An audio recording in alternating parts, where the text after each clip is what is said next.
How I do it?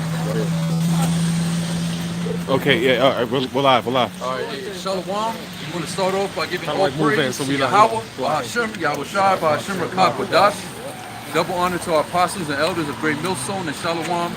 Peace and mercy to you, brothers that's doing the work of Yahweh Bahashem Yahweh Shai, true faith and sincerity throughout the four corners of the earth. You know, we the brothers of Great Millstone once again out here on the Saturday, all right, on the highways and byways to prophesy the downfall of America, the so-called white man, all right, Esau, Edom, and to uplift the one-third of Israel, all right, to prophesy this word, the gospel, to the elect of Israel. You know what you so-called Negroes, Latinos, and Native Americans. You know, you're the true Hebrew Israelites according to the Bible. And our people been scattered throughout the four corners of the earth, all right, but primarily here in America, this place is Babylon the Great, all right, and the Most High is actually going to destroy this land by thermonuclear fire, you know, for putting our people into captivity and all the wickedness that's taking place here in America, man, the homosexuality, you know, the democracy, the transgenderism, pedophilia, and you name it, man. You know, so brothers got a scripture to bring it out. This is Jeremiah 28 and 8. We'll start off with that. It say, the prophets that have been before me and before thee of old prophesied both against many countries and against great kingdoms of war and of evil and of pestilence. That's right, and that's Jeremiah speaking right there. Jeremiah was a prophet, or is a prophet, all right? Jeremiah is a prophet of the Heavenly Father, Yahweh, through his son, Yahweh Shai, all right? He's saying that the prophets that have been before him, all right, of old, have prophesied the same thing that he prophesied, man, against many kingdoms. Read that last part again. It says the prophets that have been before me and before thee of old prophesied both against many countries and against great kingdoms of war and of evil and of pestilence. Yeah, so we're the prophets, man, because we're doing the same thing. You know, the prophets of old have prophesied against many countries, against great kingdoms of war, of evil, of pestilence. That's the same thing we prophesy, man. You know, Revelation, the 18th chapter.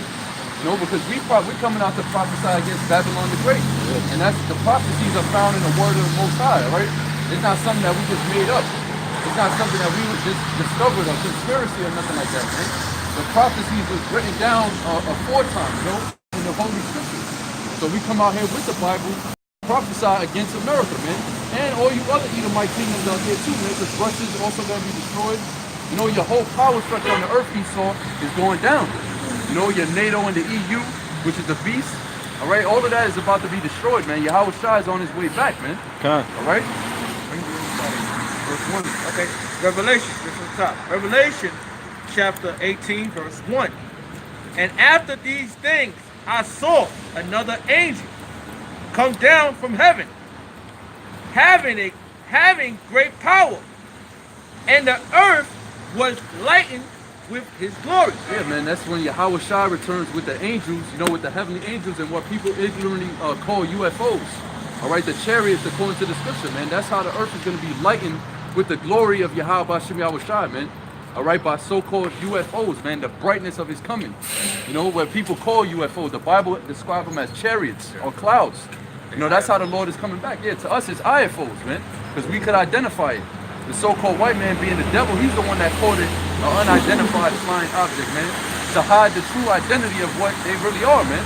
But they're not angels, they're not aliens, you know? That's the angels. It's so-called UFOs. When you see them lights up in the sky, you know, you see lights zapping through the sky, moving at the speed of light, you know, disappearing or expanding. You know, there's plenty of videos out there because the Lord is making himself known in these latter times. All right, but that's what it means when it said the earth was lightened with his glory, you know? Right, and I'm sorry, it's like it, and they're big, tall, dark-skinned men with afros. That's right. And they're angry because you made them out to be babies. Yeah. Babies, butt-naked babies at that. Yeah, With their that pedophile shit. Yeah.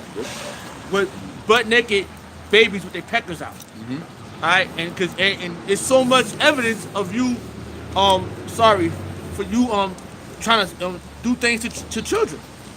You're disgusting. That's right, man. That's not what the angels are. There's no scriptures in the Bible that tell you that the angels are little babies or nothing like that, man. Or furthermore, that they so-called white. You know, the scripture clearly describes in Ezekiel, the 1st chapter, how they look. You know, the fierceness of their countenance. Sorry, No? I'm sorry, brother. And Samson's mother, when she saw the angel, he had a fierce conscience. Yeah, that's right. That means he was He must have been huge, man. Can you imagine? Yep. Can you extrapolate how the angel could have been up? Because look at us. Even us in basketball, we got statues. You know? And most men look angry to be so called an angel. We look angry. You terrified of us. Well, even John, he bowed down to the angel, you know, on the island of Patmos. That Yep. angel that came and gave him those visions in the book of Revelation, all them visions and them prophecies that he received, he actually bowed down to the angel, and the angel said, "See thou do it not, because I'm thy fellow servant and of thy brethren," man. Right. Yep. So the angels are actually Israelites too, you know, in the spirit. You know, the same spirit that's within us is the same spirit that the angels got, man. So that's why when Yahweh Shai comes back with the angels, who is he coming to deliver? The elect of Israel, man. He's not coming to save you other heathen nations, man. All right? Go ahead. All right, verse 2. Revelation chapter 18, verse 2. And he cried mightily with a strong voice, saying, Babylon the Great is fallen, and become the habitation of devils. Yeah, this is a future prophecy of America's destruction, man, because America is that Babylon that it's speaking about. How could this be talking about ancient Babylon when this is over hundreds of years later, man? I don't know the exact timestamp, but this is hundreds of years later after the ancient Babylon already fell to the Persians and the Medes. And this is a future prophecy. This didn't even happen in the time of John. This is a later event, man, a vision. So how could this even be talking about that Babylon? It's not, man. It's talking about Babylon the Great, spiritual or prophetic Babylon, which also the prophets like Jeremiah, they also prophesied against this Babylon too. You know, they might not have known that it was America that they were speaking on, Right. but the certain things that was prophesied in the Old Testament didn't even happen to Babylon back then, man. Which is showing you what that was really talking about the same Babylon here in Revelation, the 18th chapter. And it also says the virgin daughter of Babylon. That's right. You Isaiah see? 47. You see? Yep. And it says her. You know, it calls her. It's a woman. It symbolizes a woman because John saw on top of the beast, he saw a woman decked out in glory and all this, this glorious beauty, and he had great admiration. A beautiful woman too. He like, damn. He was like, damn. He was bad. And then it said on the woman's forehead was a name written, Mystery Babylon. Mystery. So there's actually a mystery in these scriptures, man, about Babylon, concerning Babylon. You know, that's why I said when you read the scriptures and you read about Babylon, you might see things that say that Babylon's going to be destroyed by fire, which we're going to get into it. But you got to understand that the ancient Babylon wasn't destroyed by fire, man. So what is this talking about? It's a mystery, all right? And also add, Done. geographical location of Babylon is Iraq. Modern day Yeah, Iraq. that's right. That's right. You know, if you go back into the times of geographical locations, so that'll be considered Iraq today. Yeah, which is still inhabitable. which is called historically Mesopotamia. That's right. Hey, finish that up. Okay. And is become the habitation of devils. Yeah, how is this place going to be fallen and becoming a habitation of devils? It's going to be destroyed by fire. All right, it's going to be destroyed by thermonuclear war. It's going to be a big desert, pretty much, man. That's how it's going to be a habitation of devils and foul creatures, man. Because it's not even going to be, the environment is going to be destroyed, man, by fire, by radiation, by thermonuclear heat. Where it's not even going to, a man is not even going to be able to live on this land, man, because it's going to be nothing but barren wasteland, you know, no resources, no more trees, no more grass, you know, no more animals, but as far as lawful animals to eat. So men won't even be able to live in America after this prophecy come to pass, man. And John already seen it in a vision, so that tells you what? It's already done, man. The judgment is already set. There's no turning it back. That's right. You see? Doleful creatures. Yeah. Was there more there, or? Oh, yeah, I got more. Can I read the Yeah, scripture bring that about the mystery, Done. the mystery Babylon, right? Yep. And what you just broke down is what the scripture is pretty much bringing out. 1 Corinthians 2, verse 7. But we speak the wisdom of the Most High in a mystery, even the hidden wisdom, which the Most High ordained before the world unto our glory. Right. So it said that word mystery, right? And the word it said in the book of Revelation about how the woman that sat upon the beast, the great whore, and all of that, that this represented mystery Babylon, the great, the mother of harlots and the abominations of the earth, right? So this is the wisdom that the Most High gave unto Apostle John, right? he revealed it to Apostle John on the island of Patmos, man. And this is what we're speaking right now. We speak the wisdom of the Most High in a mystery, man. All right? Even the hidden wisdom. Yeah, this is hidden amongst common knowledge because these scriptures are not, these scriptures are spiritual. You know, like we say, you're not going to find America in the Bible. The word America in the Bible. You're going to find Babylon, the daughter of Babylon, Nineveh, Assyria, Basra, Uz, Egypt, spiritual Egypt, and Sodom. These are all of the hidden wisdom or hidden names that the Most High referred to this place America as. All right? Mystery. But it's a mystery. This is Amos 3 and 7. It says, surely the Lord power will do nothing but reveal it his secrets unto his servants, the prophets. Yeah, so these hidden wisdom, these secrets, these mysteries, they're going to be revealed to the prophets, man. And in the last days, the scriptures say the spirit of a prophet is subject to the prophet, man.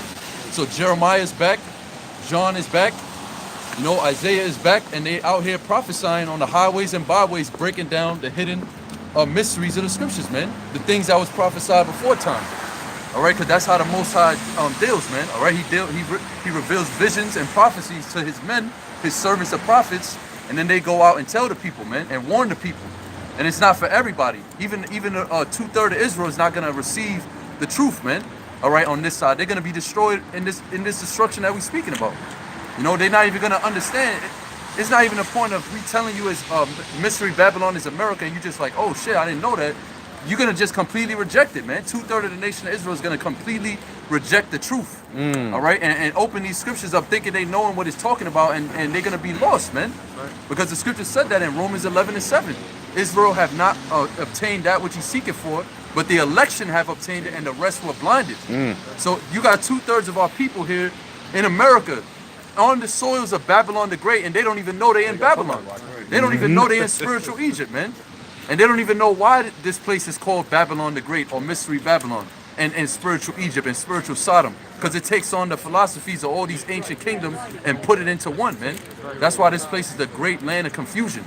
Babylon the Great. And Revelation means to be revealed. That's right. And the seals is being broken. All right? Yahweh Shai got the book, and now 2019, you know, from 1969 up to now, everything's been breaking down. We've been breaking the book down. The book has been open, and we've been bringing out the prophecy. And now in 2019, the year of Karagma, the R5D chip. What happened? They June.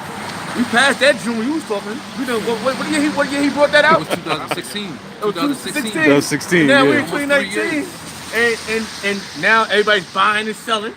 I just seen that recently. Chip and they buying food. Not to cut you off, in the MTA they just put a type of card reader. Yeah. And it's always on the right hand side. Yeah. Oh, that's funny. Yeah, you know, instead of swiping now, they have something like you put Yeah, your I seen hand that. down.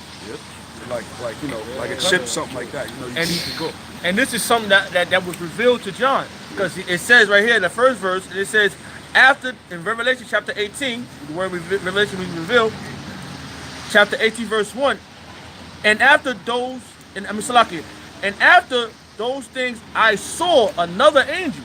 That means he saw the vision. So he in Revelation chapter 13, he saw the mark of the beast. He saw the things being input in people. That's right. He actually saw the chip, basically. He saw people getting lined up, getting the chip.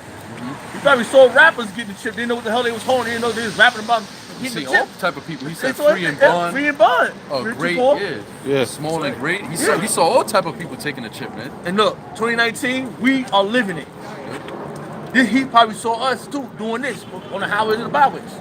Everything was revealed to him. So we're living it out right now. We're living out Revelation. We're living out the book of Acts. We're living what they spoke about, what they prophesied about. So now we're prophesying the same of the downfall of everything that they wrote about. We're prophesying the downfall of it. We're living in a time where it's going to come to pass. Get that in Matthew 13 real quick when it said many men have desired to see these things which ye see. You know, Salaki. No. Go for it. And then you mentioned the MTA thing. You made me think about, because I was thinking about this the other day. How in the MTA they used to use them tokens. I don't know if you brothers yeah, remember. I remember, That, I but that's remember. when I was a real young child. Yeah, I remember. They was using tokens. There was no such thing as a Metro card, Yeah, it was. right? And then what did they do? They banned tokens, man. It was the gold tokens with the little the silver hole in the in it, middle. yeah, Then yes, they it made was. it with the hole with the Why? like the pentagon yeah. looking thing. Yeah, octagon and then shape, then they went to the metros. Yep. And then the same way how they did that, that's the same way how they're gonna ban cash, man. Because people think that's like Yeah, impossible. man. Like, They oh, think how are it's we a- gonna use a yeah. chip and not money? And The same way they everybody- put a ban on stuff like that, Slaki, bro. They're gonna ban the Metro card, and what you're gonna have to do? They said it. You're gonna need a debit or credit card to use the train, man. And students and all got the metro cards. I believe the schools got the shit first. Because you remember they had the bus pass with the reflector thing Yeah, on it, yeah. but the schools got the metro cards. I think they let the free metro cards go to schools first. Yep. And that just shows you, the brother just mentioned that they replacing the swipers with the machines, man. So if you go up to a certain MTA turnstile and you don't got a debit or credit card with the micro, not the microchip, but the RFID chip, it's not the actual implantable chip, but you know, the one that they got on your card. If you don't have that technology, you can't use the train. You know, That's they- where we're coming to. it's a video that came out about a guy said, "Oh, let's do an experiment. How can I live life without using cash?" And the guy goes throughout the whole day by just paying, swiping. And he said, "It's possible." And then another guy had a chip in his hand and said, "If I can use this chip all day," and he paid everything literally with that chip in his hand. Look at that. Yeah, man, that's the days that we living in, man. These were prophesied of a far time off, man. Way back, 2,000 years ago, John the Revelator was revealed that there was going to be a time where societies pretty much went cashless, you know? Where there was no more cash and there was a new currency, which is the mark of the beast. All right? Con. This is Revelation 13 and 16. It says, and he calls it all, both small and great, rich and poor, free and bond, to receive a mark in their right hand or in their foreheads. Yeah, and that he is not talking about one man, all right? He's not talking about an antichrist or one cracker, you know, or Obama or nothing like that, man. The he that is talking about is actually a race of people. It's actually a nationality of people called the Edomites in the Bible. And it's actually that same beast that is written about in that same chapter. Because when you start up at the top, it goes into the beast, the dragon with 7 heads and 10 horns, that last beast to take hold of the earth. You know, which is in the form of NATO and the EU, along with America. They're part of that too. So that's the he that is speaking about, the elites that run these societies, man. That operate the central banking families. People call them the Illuminati. You know, this is actually a new world order agenda right here. To microchip all, both small and great, rich and poor, free and bond, in their right hand or their forehead, man. And it's happening, you know? Salakia. And that was revealed to John. That's a key point right now. To a prophet that was in the island of Patmos, trapped off on the salt mine, and the Lord came to him and revealed all these things to him, and he wrote, and this was written in the scriptures. Hey, brother, you made that seem.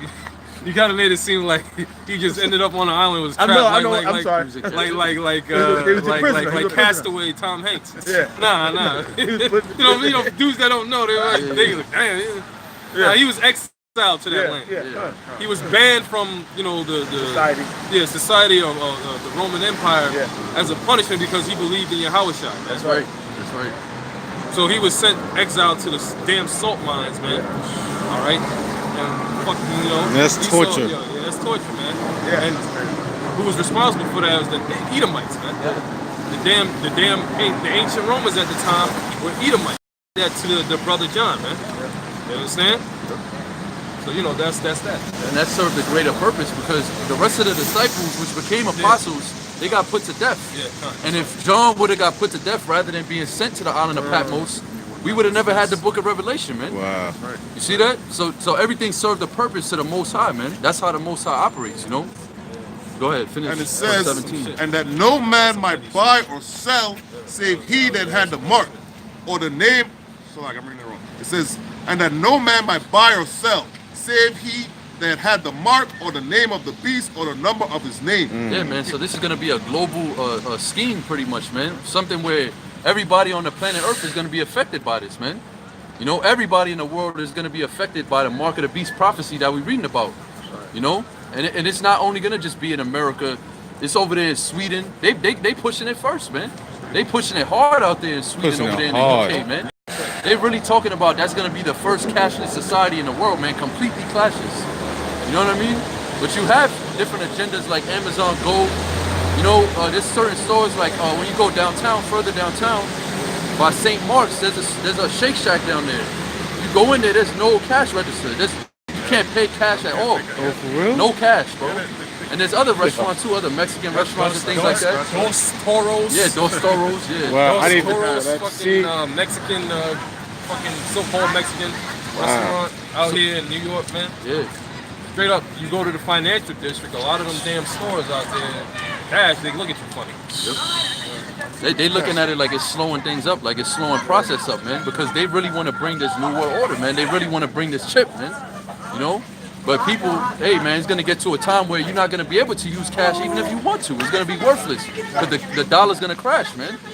You know? And then that's when the chip is going to be made mandatory because on one level, the prophecy's already speaking. Because the mark of the beast, which is the RFID chip, the Karagma, it already exists.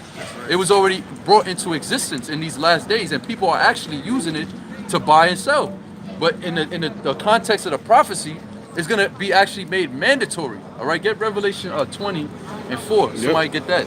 Because it's actually going to be something that's forced on people. It's not going to be a choice.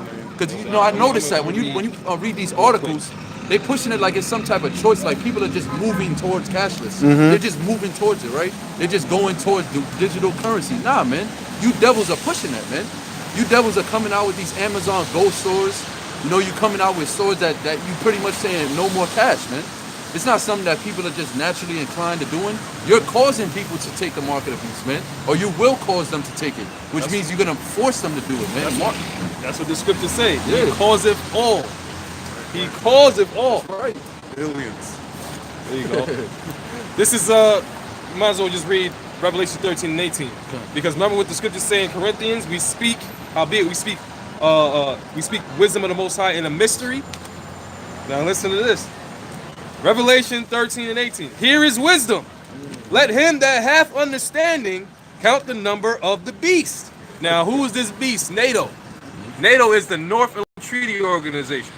Is this what is it? The seven major continents, man. Britain, Germania Major, Germania Minor, Minor. Spain, Greece, France. All right. Great Britain. All right. So it says that's the beast. So here's wisdom. Let him that hath understanding count the number of the beast, because it said count the number of the beast.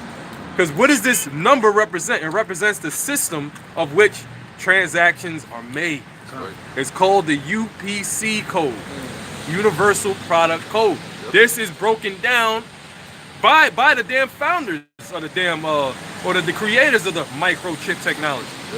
They got a 6 in the beginning, a 6 in the middle, and a 6 at the end. That's the code or the number that they work by. Which happen to be the thickest barcodes in the one in the front, one in the middle, and one in the end are the thickest barcodes. So those, like it's, yep, those, like you just pointed out, those thickest barcodes, which is in the beginning, the middle, and the end, represent the number 6. This is not made the hell up. This is not made up. This is literally facts, man. Yep. And they did that for transactions to take place rapid, quick. Because the first barcodes was circles, concentric circles within circles. It was delays. So then when they got that dude George Joseph Laura, he was with IBM and he programmed it with the barcode. And he said it was just coincidence that those represented his the letters in his first, middle, and last name. He said it out his own mouth. It's also a coincidence that it would be 666. Yeah. In the numerical order. Well, that's why I just said he that have understanding, let Wow. him count the number. Right. So you got to have understanding and know that the mark of the beast is the chip before you could even understand that breakdown, man. And that's why dudes that say that the mark of the beast is an embargo in Christianity, they never go into verse 18. I noticed that. When they bring out this scripture and they try to so-called break it down, They never go into verse 18 and break it down. They never say, oh, that's a UPC. So what is it then? What's the number of the beast then if it ain't his universal product code? What is it? According to your breakdown, if the mark of the beast is an embargo in Christianity, what the hell is that? What does that mean then? Break it down. Break it down. You don't have understanding. You don't have wisdom. That's why I said let him that have wisdom and understanding count the number of the beast, man. For it is the number of a man. For it is the number of a man. Now, it is the number of a man because this man, that created this system is the so-called white man. That's right. The Edomite. All right?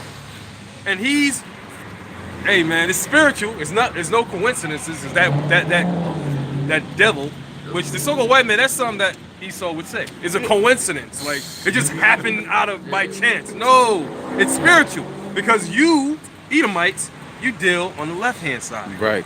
So that's your number. That's the frequency, if you will. That's the wavelength you deal with. Right. You deal with the left-hand side. You don't deal with the righteous. Because you're the wicked. So this is your number, 666. It's like we keep jumping gun, but you through know the what it spirit. is? They do it He for hates everything. he hates to admit it because he's gonna find out. Oh shit! If we created this, we must be the Satan. There you Hey, go, yo, there you go, admit there it. you He's go, like, there you nah, go. nah. God, hey, right on the money. And they use it for regular mail too.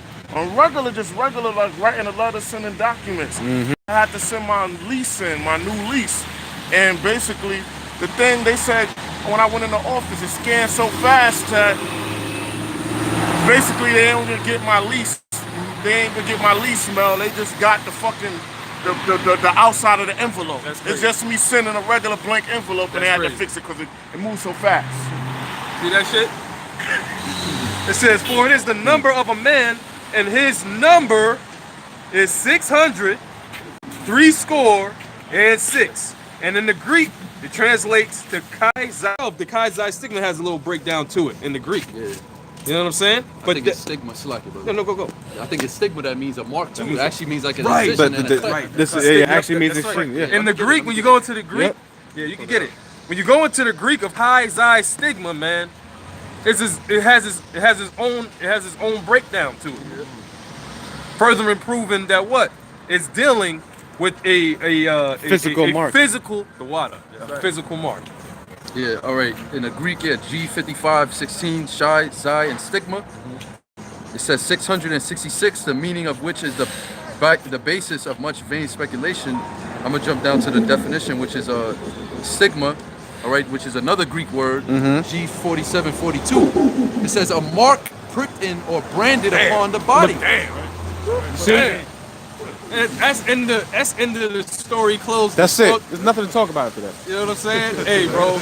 Hey, man. You niggas out here talking about the mark of the beast is not the RFID microchip. Don't you know that there's fucking so-called white people that even know that acknowledge that? Can't go around them. There's so-called white people that say that, that you know, the RFID, that's the mark of it. That's the mark of the beast. You know, and they even claim that I'm not taking no chip. Yeah. But what's up with you niggas that call yourself Israelites? No, That's crazy. The market, there's 666 government officials. That doesn't even make damn sense at all. And the word. Because where can you prove this in the scriptures about 666 government officials representing the mark of the beast? Right. And it goes to sex. 6, it puts something in you. Right. You know what I mean? It goes right back in. Yeah, It puts something in you. right. Cut. And it shows. Wow, that's you know that heavy. show I didn't even know you that. that show with Kevin Costner, he got he gets a series. He got cattle and all of that, right?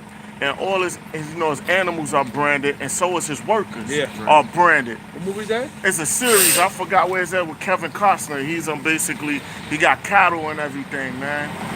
He look. I don't know where it's at. I forgot the name of it. But all his workers are branded with his symbol as his animals. Wow. To show that they are part of his thing for life. Right. And that's what I'm sorry. And that's what proved that Esau, the so-called white man, he want ownership of us. That's right. And that's what he said. If I can't have them, no one can. But you know what? Yahweh Shah's come back for the remnant, and you ain't getting the remnant. He gonna let you do away with the 2/3, but you ain't gonna get the remnant. But Yahweh Shemel Shah is going to save his hopeful elect. Yeah, get Revelation 3 and 10, because the elect is not going to take the mark of the beast. Right. You're actually going to have some men of the elect that's going to be killed first before Yep. they bow down to that shit. Yep. That's right. You know? Read This that, yeah. this read is that. Revelation 3 and 10. It says, because thou hast kept the word of my patience, Yep. I also will keep thee from the hour of temptation. Yeah, this is strictly for the men of the Lord. All right, this scripture only applies to the elect of Israel. The Most High ain't gonna keep the whole world from the hour of temptation, man. A lot of you people are gonna fall to the hour of temptation. You're gonna take the mark of the beast when you're starving. You know, when they got your children as hostage and, you know, they got you in a concentration camp torturing you.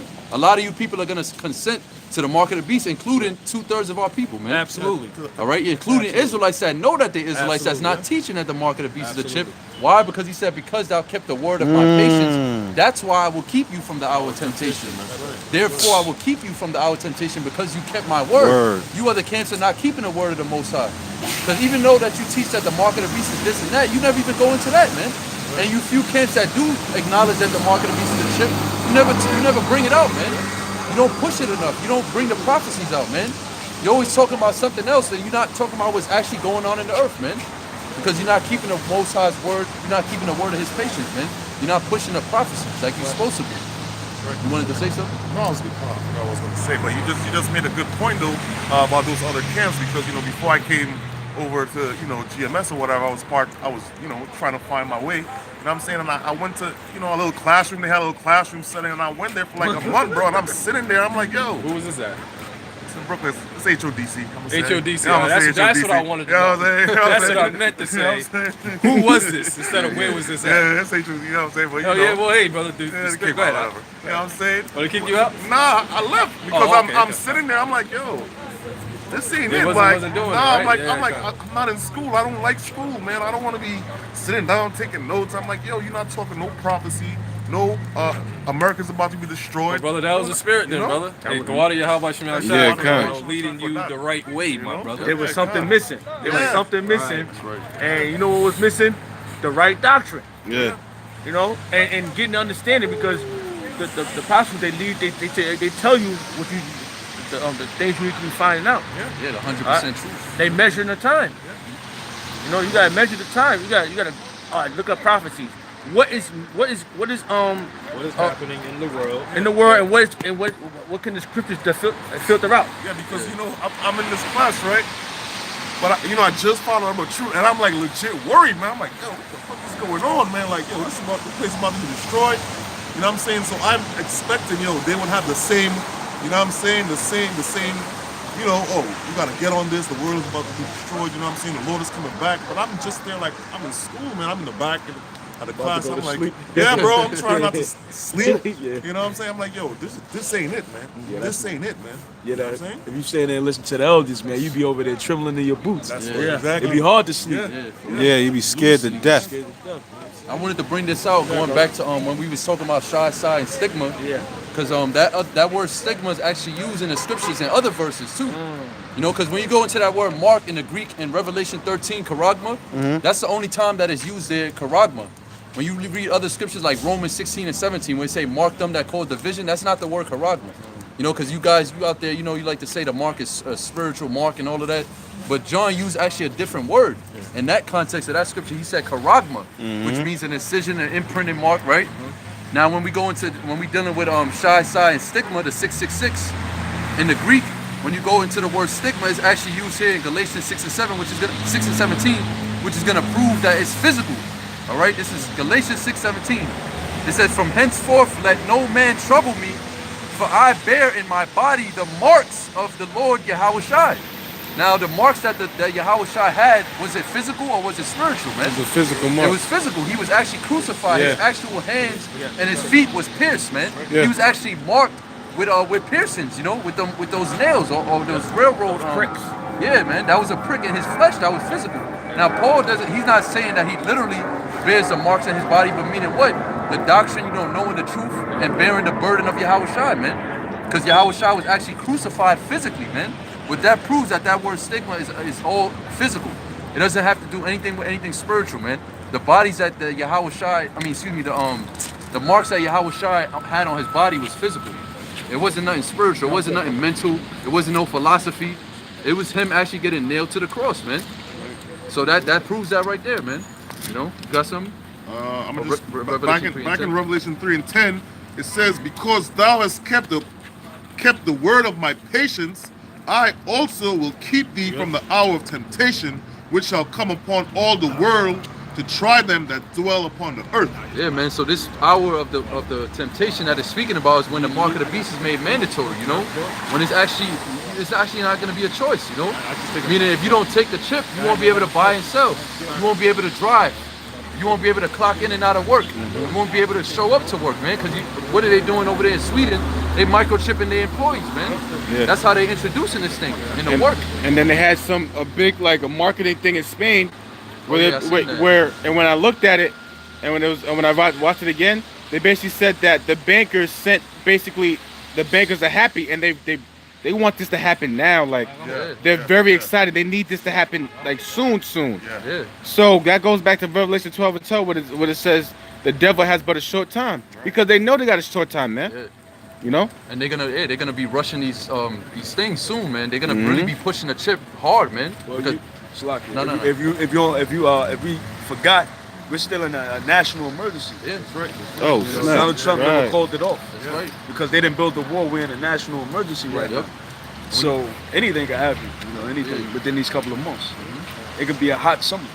When you go back to the NDAA with Obama, right? The National Defense Authorization Act, they have a law or some type of code in there that to microchip people, man. When you go into it, and he could enact NDAA whenever he wants. Now that the country's under a national emergency, he can act different executive orders that was written in the past. Exactly. And some of those executive orders include microchipping people. Yeah. Man. It's in the Obamacare too, if I'm not mistaken. It's in the Obamacare, seen it. Yeah, it's an Obamacare also. But if you ever notice, now is the time that they're about to roll because now they put us, HOY, on CNN. And Glenn Beck talk about it. Now it's time to demonize it. Then you got the girl from, Sheetamite Bennett. From Caitlin InfoWars, Bennett, yeah. InfoWars. To now to destroy our characters, slander us. To now time to roll on us. Yeah. Oh, you guys want to kill white people? Yeah. Fucking bitch. You, hey man, cognitive dissonance is hell of a Right, that's the word I was looking for. It's a hell of an effect. Cognitive dissonance. You Edomites, you suffer from the worst case of cognitive dissonance because first of all, the scriptures say your spirit is not upright. Right.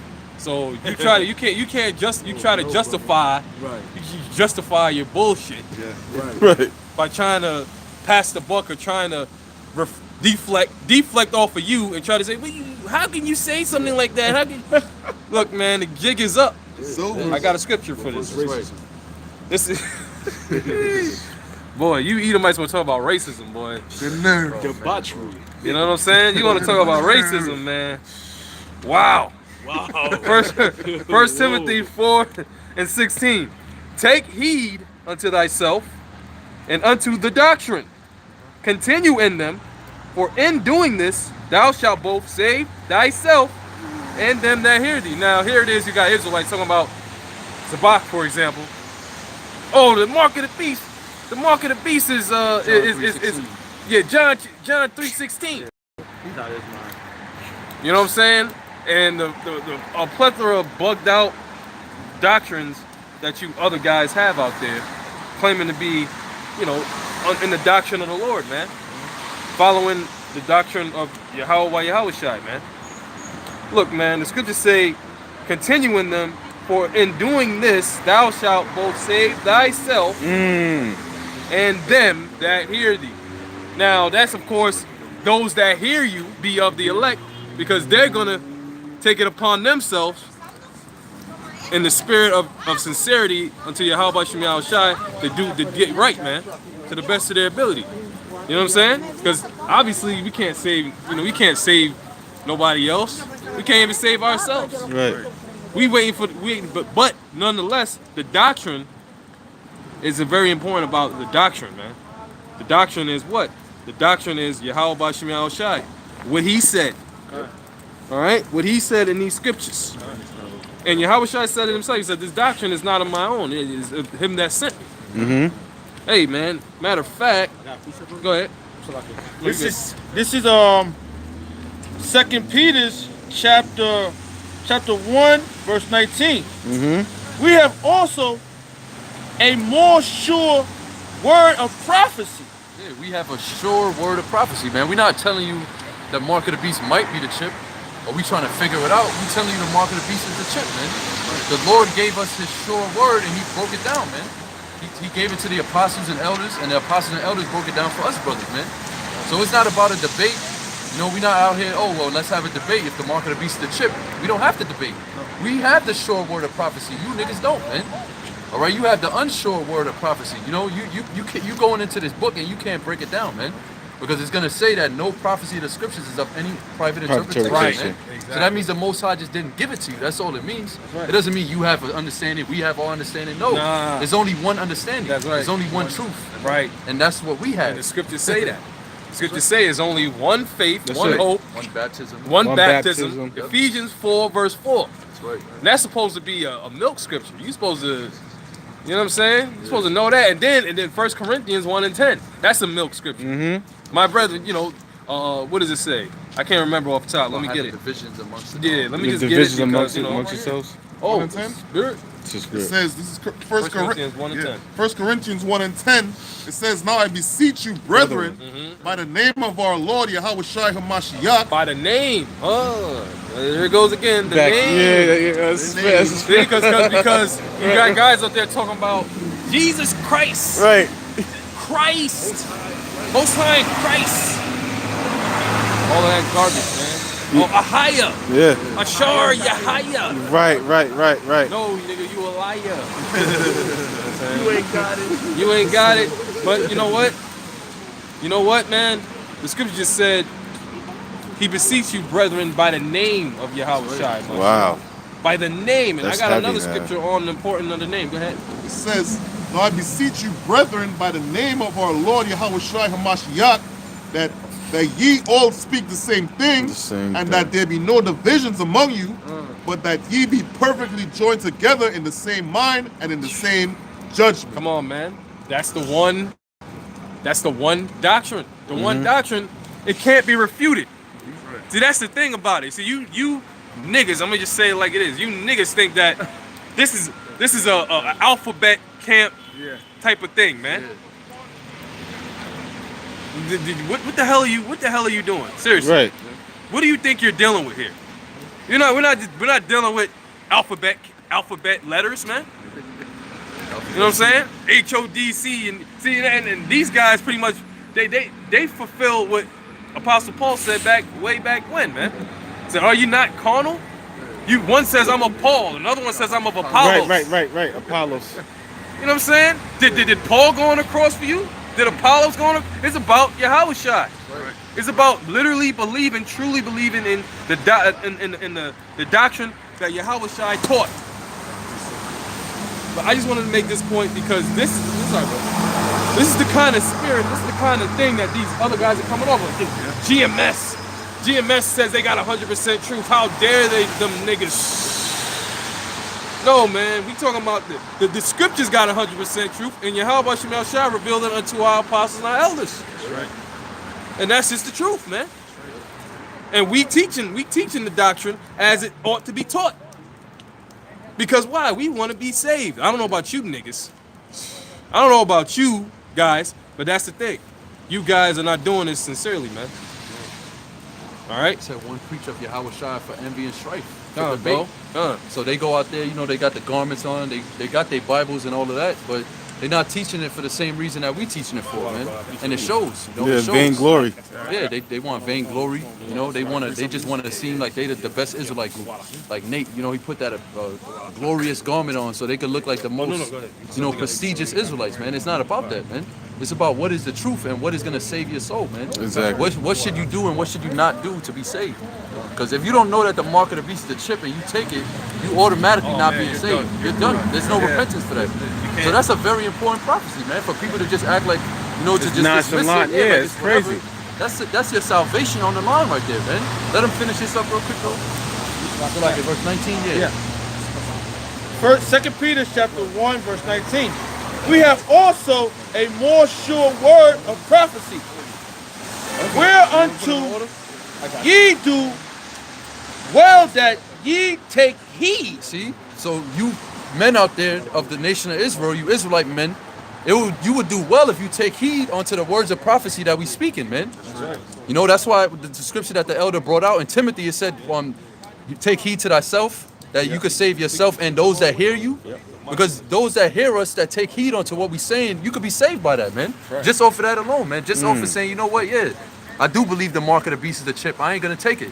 The Lord might deliver you just on that, on the strength of that, man. Just you being a believer in the sure word of prophecy, man. The doctrine that's being taught. You know, keep reading. As unto a light that shineth in a dark place. Yeah, this is the light, the truth, Yahweh Shai, the word. This is the light that's shining in a dark place, man. This land is dark, man. This is darkness. America's full of darkness, man. Ignorance. You know, not having wisdom, knowledge, and understanding of the Most High. Not knowing the Most High kills and makes alive. You got a lot of emotional people out here, man. Right. You know, you tell them the Most High put judgment on somebody, they getting all emotional, man. You know, but the scripture just said that if you take heed unto the words of the Most High, the words of prophecy, it's like as if you took heed to a light that shined in a dark place, man. Which means you're gonna know your way around. You're gonna know how to get through, man. Right, the shadow of valley of death. That's right. Because that's what we at. We in the shadow. America's the shadow of valley of death. That's right. This shit is filled with filth. We bring in gun down. They child support, all types of death. We die every day. We don't. We you know, the only thing that's keeping us alive, like the Apostle Gabar always say, is doing this work, fishing for the hopeful elect. And that's what we live for. You know? And we looking forward to see the appearing of our Lord. That's right. The beauty of him. That's what we waiting for. Oh man, listen, man. Ain't nothing in this world for us, bro. Ain't nothing in this world for us, man. This is the only thing. This is our only fuel to keep us going, man. That's it, brother. You know what I'm saying? That's what it really is, man. Like I was at work before I came to camp today, and I'm just like, I'm cleaning up some shit off the floor, and I'm like, yo, This can't be it. This can't. be it, bro. This can't. I was like, this is not it, bro. You know what I'm saying? Like you might just go through a little period. You're like, I'm on my knees, bro. I'm cleaning shit off the floor. Wow. I'm like, And you're a prince. yeah, I'm like, yo. That's insane. Well, that goes back to the scripture that Solomon said. I seen servants upon horses and princes walking upon the earth, man. Meaning we in slavery. I got that. Come on. All right. It says unto the day dawn. And that's what we're looking forward to. That's him. The brightness of his coming. And when he get here, it's all ours. No, and for y'all, all bets is off. Yeah, the volume. We're gonna rule you righteously with a rod of iron. Unto the day dawn. And the day star arrives in your heart. Yeah, man, when we get changed, you know, when Yahweh Shai come back, change these vile bodies, give us the new body with the law, statutes, and commandments in it, man, with that light inside of it, man. That body's full of light. Those Superman bodies, you know, Lord willing that we're gonna get, those bodies are full of righteousness, you know, no wickedness in there, man. That's when Yahweh Shai is gonna arise in our hearts, man, when he come back and when we get beamed up, Lord, when we be changed, man. When our heart is changed from a heart of flesh, from a stony heart to a heart of flesh. Which represents perfectness, man, not going off, no sin no more, man, in the nation of Israel, the new covenant. All right, yeah, finish that. All right. We was stiff-necked, we stiff-hearted. We were hard, you know, when I was young, my mom was always say, hard head make a soft ass. Shalom, y'all about to All right, so read on. Verse 20. Knowing this first, that no prophecy of the scriptures is of any private interpretation. So it's not like men just sat down and, you know, try to figure it out. Men were sitting there day and night wrestling with the scriptures. Oh, what does this mean? No, the understanding was given to men. It was just straight up given to them, man. All right, it was just put into their spirit, and really it was given to the elect from the beginning. We had to be brought back to remembrance. It tells you that in Jude, you know. Come on. All right, this is second Peter chapter 3 verse 1. This second epistle, beloved, that I now write unto you, in both which I stir up your pure mind, by the way of remembrance. Yeah, so these epistles that, you know, Peter and Paul and the different disciples and apostles were writing, which is the books that we have in the Bible, those was written to us now. Like you said, it was written for our remembrance. It was written to stir up our mind. You're reading the scriptures, you're reading about the people in captivity. You know, you thinking about it, yo, that's me. That sound like my people. That sound like what I'm going through. Yeah. Behold, we are yet this day in our captivity. You read that scripture, you an Israelite, it's gonna resonate with you. Right. Because you know that you're gonna realize, yo, I am in captivity, man. Right. There was a point in time where we forgot who we even was, man. Period. We forgot we were Israelites. But the Wadi Yahweh Shemel Shah for giving us these scriptures, because that's what brought us back to remembrance, man. Right. Yeah. Real quick, I just want to say one thing too. Another thing that I tell you too is, guess what? The southern and the northern tribe was both in ships together, man. They're not telling people that. No. Because they was over there. Because remember when you go back to the transatlantic slave trade, they've been shipping the northern tribes since 1492 back and forth, okay, across Spain and wherever else. Who you think was on the boats with the northern tribe? You had Jake that was on the southern tribes on there too. You had the southern and the northern tribe on the same ships. They'll never tell you that, going all across the world, man. Back and forth. Okay, so you 1619 niggas, how you gonna forget about the northern tribe, which been going through slavery way before? Was it 200? Is that book about 200 years? Yeah, pretty much. About Just almost late 200. 1500s. Yeah. So, but Late 1400s. I think it's like 400. Late 1400s. so 40 years before 1619, the 1492. Oh, so like, Yeah. Okay, yeah. So it's like 200 years. So they've been going through slavery since 200 years before the southern tribe. So how are you going to calculate the Lord coming back when the northern tribe, which is basically most of the whole tribe, most of the nation, all right, was in captivity. Right. All right. And for all you people that say the northern tribe, we talk about the so-called Hispanics and Native Americans are not Israelites. The Lord's gonna destroy you. Like the Lord got something special for you, man. Yeah, this nigga on YouTube calling himself Seed of Israel. I think he goes by that very madness. Yeah. You know, pretty much he subscribes to Israel being all Jake, all Negro. Yeah, race. I You know, 'cause- unsubscribe to that nigga. What are you talking about now? That's bullshit, because Yahweh Shah said that that's basically you're the ones that's closing up the kingdom to Israel, man. You know, you cutting off half of the nation of Israel right there by saying that crazy. so-called Hispanics and Native Americans are not Israelites. That is more than half. Way more than That's half. like You got 12 tribes and you got 10 of them. That's on the northern kingdom. So what are you saying? What are they saying? You got really 9 closing of up the them, kingdom. roughly, you know, the northern kingdom. Come on. This is Jeremiah 50:33. Thus saith the Lord of hosts, the children of Israel and the children of Judah were oppressed together. Yeah, the children of Israel and the children of Judah, which is the two kingdoms, you know, the northern and the southern kingdom. Judah, Benjamin, Levi, and Ephraim on down to Issachar. Both of the nations served captivity together. And remember, this is the book of Jeremiah. So what captivity was Jeremiah? He was in the Babylonian captivity. Right. 200 years before the Babylonian captivity, the northern kingdom of Israel was already exiled out of the land of Samaria. They already was removed out of the land by Shalmaneser V, all right, during the time of the Assyrians, which were the ones that were ruling right before the Babylonians. So how could it say the children of Israel? Read it again. It says, thus saith the Lord of hosts, the children of Israel and the children of Judah were oppressed together. The children of Israel wasn't even around at that time, man. There was a remnant of them. There was always a remnant, you know, a scattering, a remainder, a leftover of them. But for the most part, they was removed out of the land of Samaria, man. And those different lands over there in Israel, and heathens was placed in those lands. So how could it say the children of Israel in the time of Jeremiah and the children of Judah were oppressed together? He's not talking about ancient Babylon, man. He's talking about modern day Babylon, Babylon the Great, America, spiritual Egypt. This is the place where the northern and the southern kingdom of Israel served captivity together, man, that were oppressed together at once. You see? This is a future prophecy. Go ahead. It says, and all that took them captives held them fast, they refused to let them go.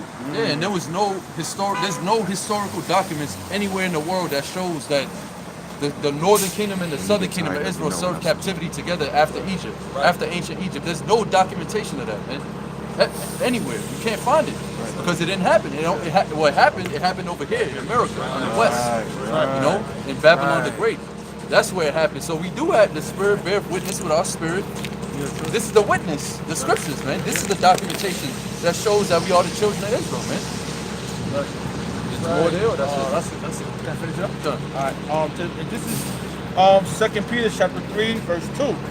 That ye may be mindful of the words which are which were spoken before by the holy prophets. Right, that you should be mindful of the words that are spoken before by the holy prophets, man, which is the Old Testament, which a lot of you Christians don't like to deal with. You know, you try to dismiss the Old Testament, but every time you read the New Testament, the disciples, the apostles, they kept referring back to the Old Testament, man. Yep. They kept referring back to the prophets of old, the things that was written aforetime. How we still hold on to these things, man. How these things are being fulfilled as the time was going on, man. I mean, Yahweh Shai himself was prophesied in the Old Testament. How the hell are you going to do away with the Old Testament, man? This is prior to the separation between Old and New Testament. That's true. It was just the Bible. That's right. It was just a collection of books. The law and the prophets. You would go, and there'd be a scroll. You would go to Isaiah, the book of Isaiah, and then you have to find a precept. That's before you had the concordance. That's before you had the numbers, and you know that kind of divide them up. That's before you had the New Testament, the Gospels, and you know the Revelations, and the law. Nah, it was just the Bible. It was just the book, the scroll. Go to the book. It wasn't no Old Testament. It was no New Testament. It was just the Bible. The Bible. That's right. That was it. You know, it was just that new when the translation, when you had to break it down in English and in other languages, is when they divided it up and made it more easier to read and find things. And then you had the separation of new and old. But it's just the Bible. It's just a scroll. It's the whole book. It's the whole book. It's the whole book. And everything aligns with each other. Yahweh Shai said he come in the volume of the book, man. So you can't dismiss half of the, and really the so-called Old Testament is the majority of the whole book. When you look at the amount of pages and the amount of prophecies that's in the Old Testament, it's more than the New Testament. The New Testament is more thinner. When you got the Bible complete like that, you can see that the Old Testament is more scriptures in there. Yeah, it is. There's more chapters, there's more prophecies. So how are you going to do away with the majority of the Bible when the Lord himself said that he come in the volume of the book?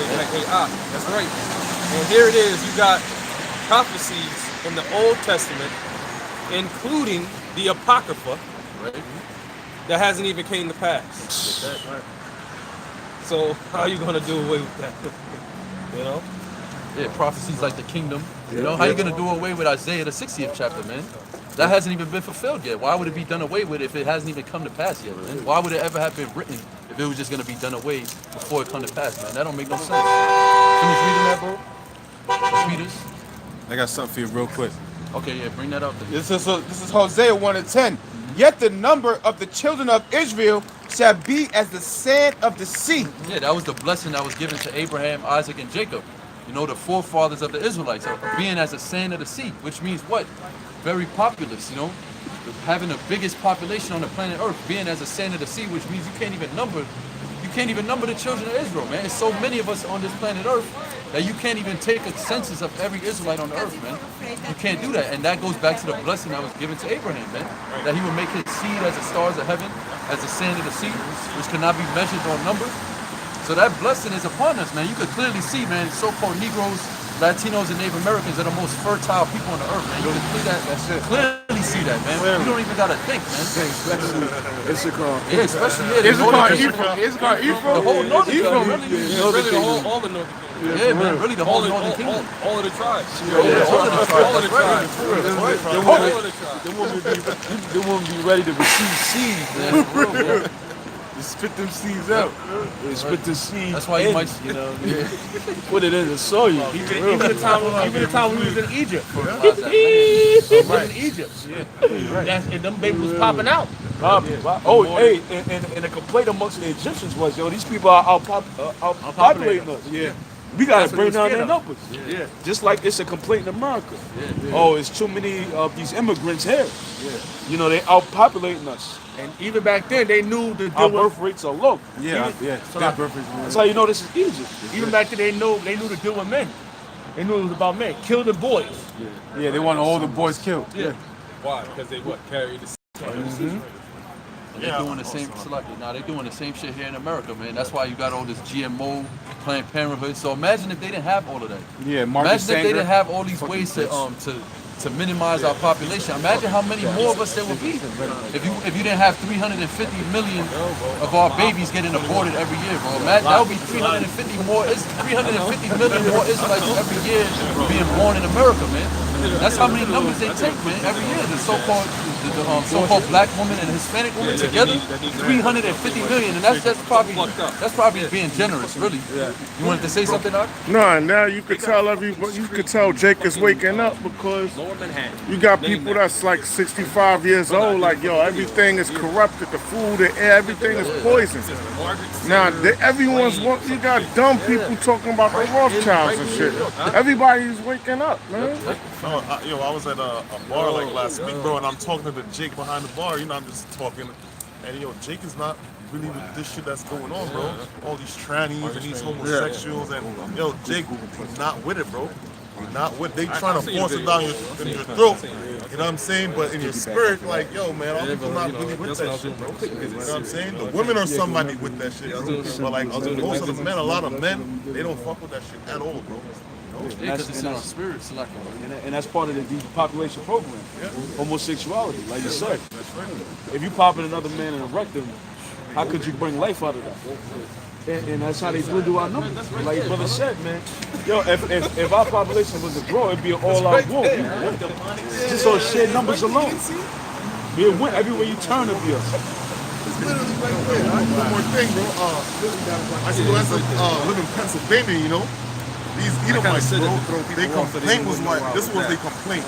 Yo, if you guys are so poor, why are you making so many babies? You know what I'm saying? You need to stop making babies. You people need to stop making babies, man. You know what I'm saying? Yeah, but they don't understand, man. That's the blessing of Israel, man. You can't stop it. Most High said if you got rid of the sun and the moon, if the sun and the moon didn't shine, then he would do away with the children of Israel, man, the seed of Israel. But that's impossible. What do Ephraim?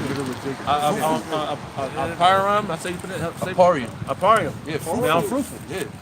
So what you think? They always say it was an old saying, pack them in like Puerto Ricans, right? Yeah, you know, they make babies all day.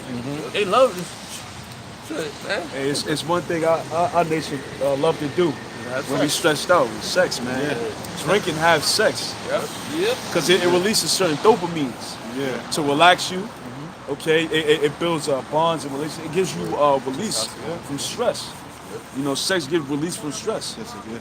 You know, so who was the nation that's catching the most hell on this earth? The nation of Israel. So we just have a lot of sex, man. And then when you look at Edomites, they don't want it. They don't like having sex. They just they might want to, once in every 3-4 months. You know what I'm saying? All right, you know what I mean? And even if they do, it's some freaky shit. Like It's some sex. weird. Or foot fetishes. They'd rather have sex with dogs and shit. They got all types of. It's like So this is Hosea 1:10. Yet the number of the children of Israel shall be as the sand of the sea, which cannot be measured nor numbered. And it shall come to pass that in the place where it was said unto them, Ye are not my people, there it shall be said unto them, Ye are the sons of the living power. Yeah, that linked up with Baruch. That's why you got that Shedemite devil talking. Caitlyn Bennett talking about you are what, the black Hebrew Israelites, and it's like this label of nobody knew what it is. You go on the Bible, you can clearly see the condition of the people of the Bible can link up with us. But that's the place we say. Yeah. That was all prophecy. Us forgetting who we were, and then declaring who we are, man. And the Most High once again putting His name on us. In the land of our captivity again, just like He did in ancient Egypt.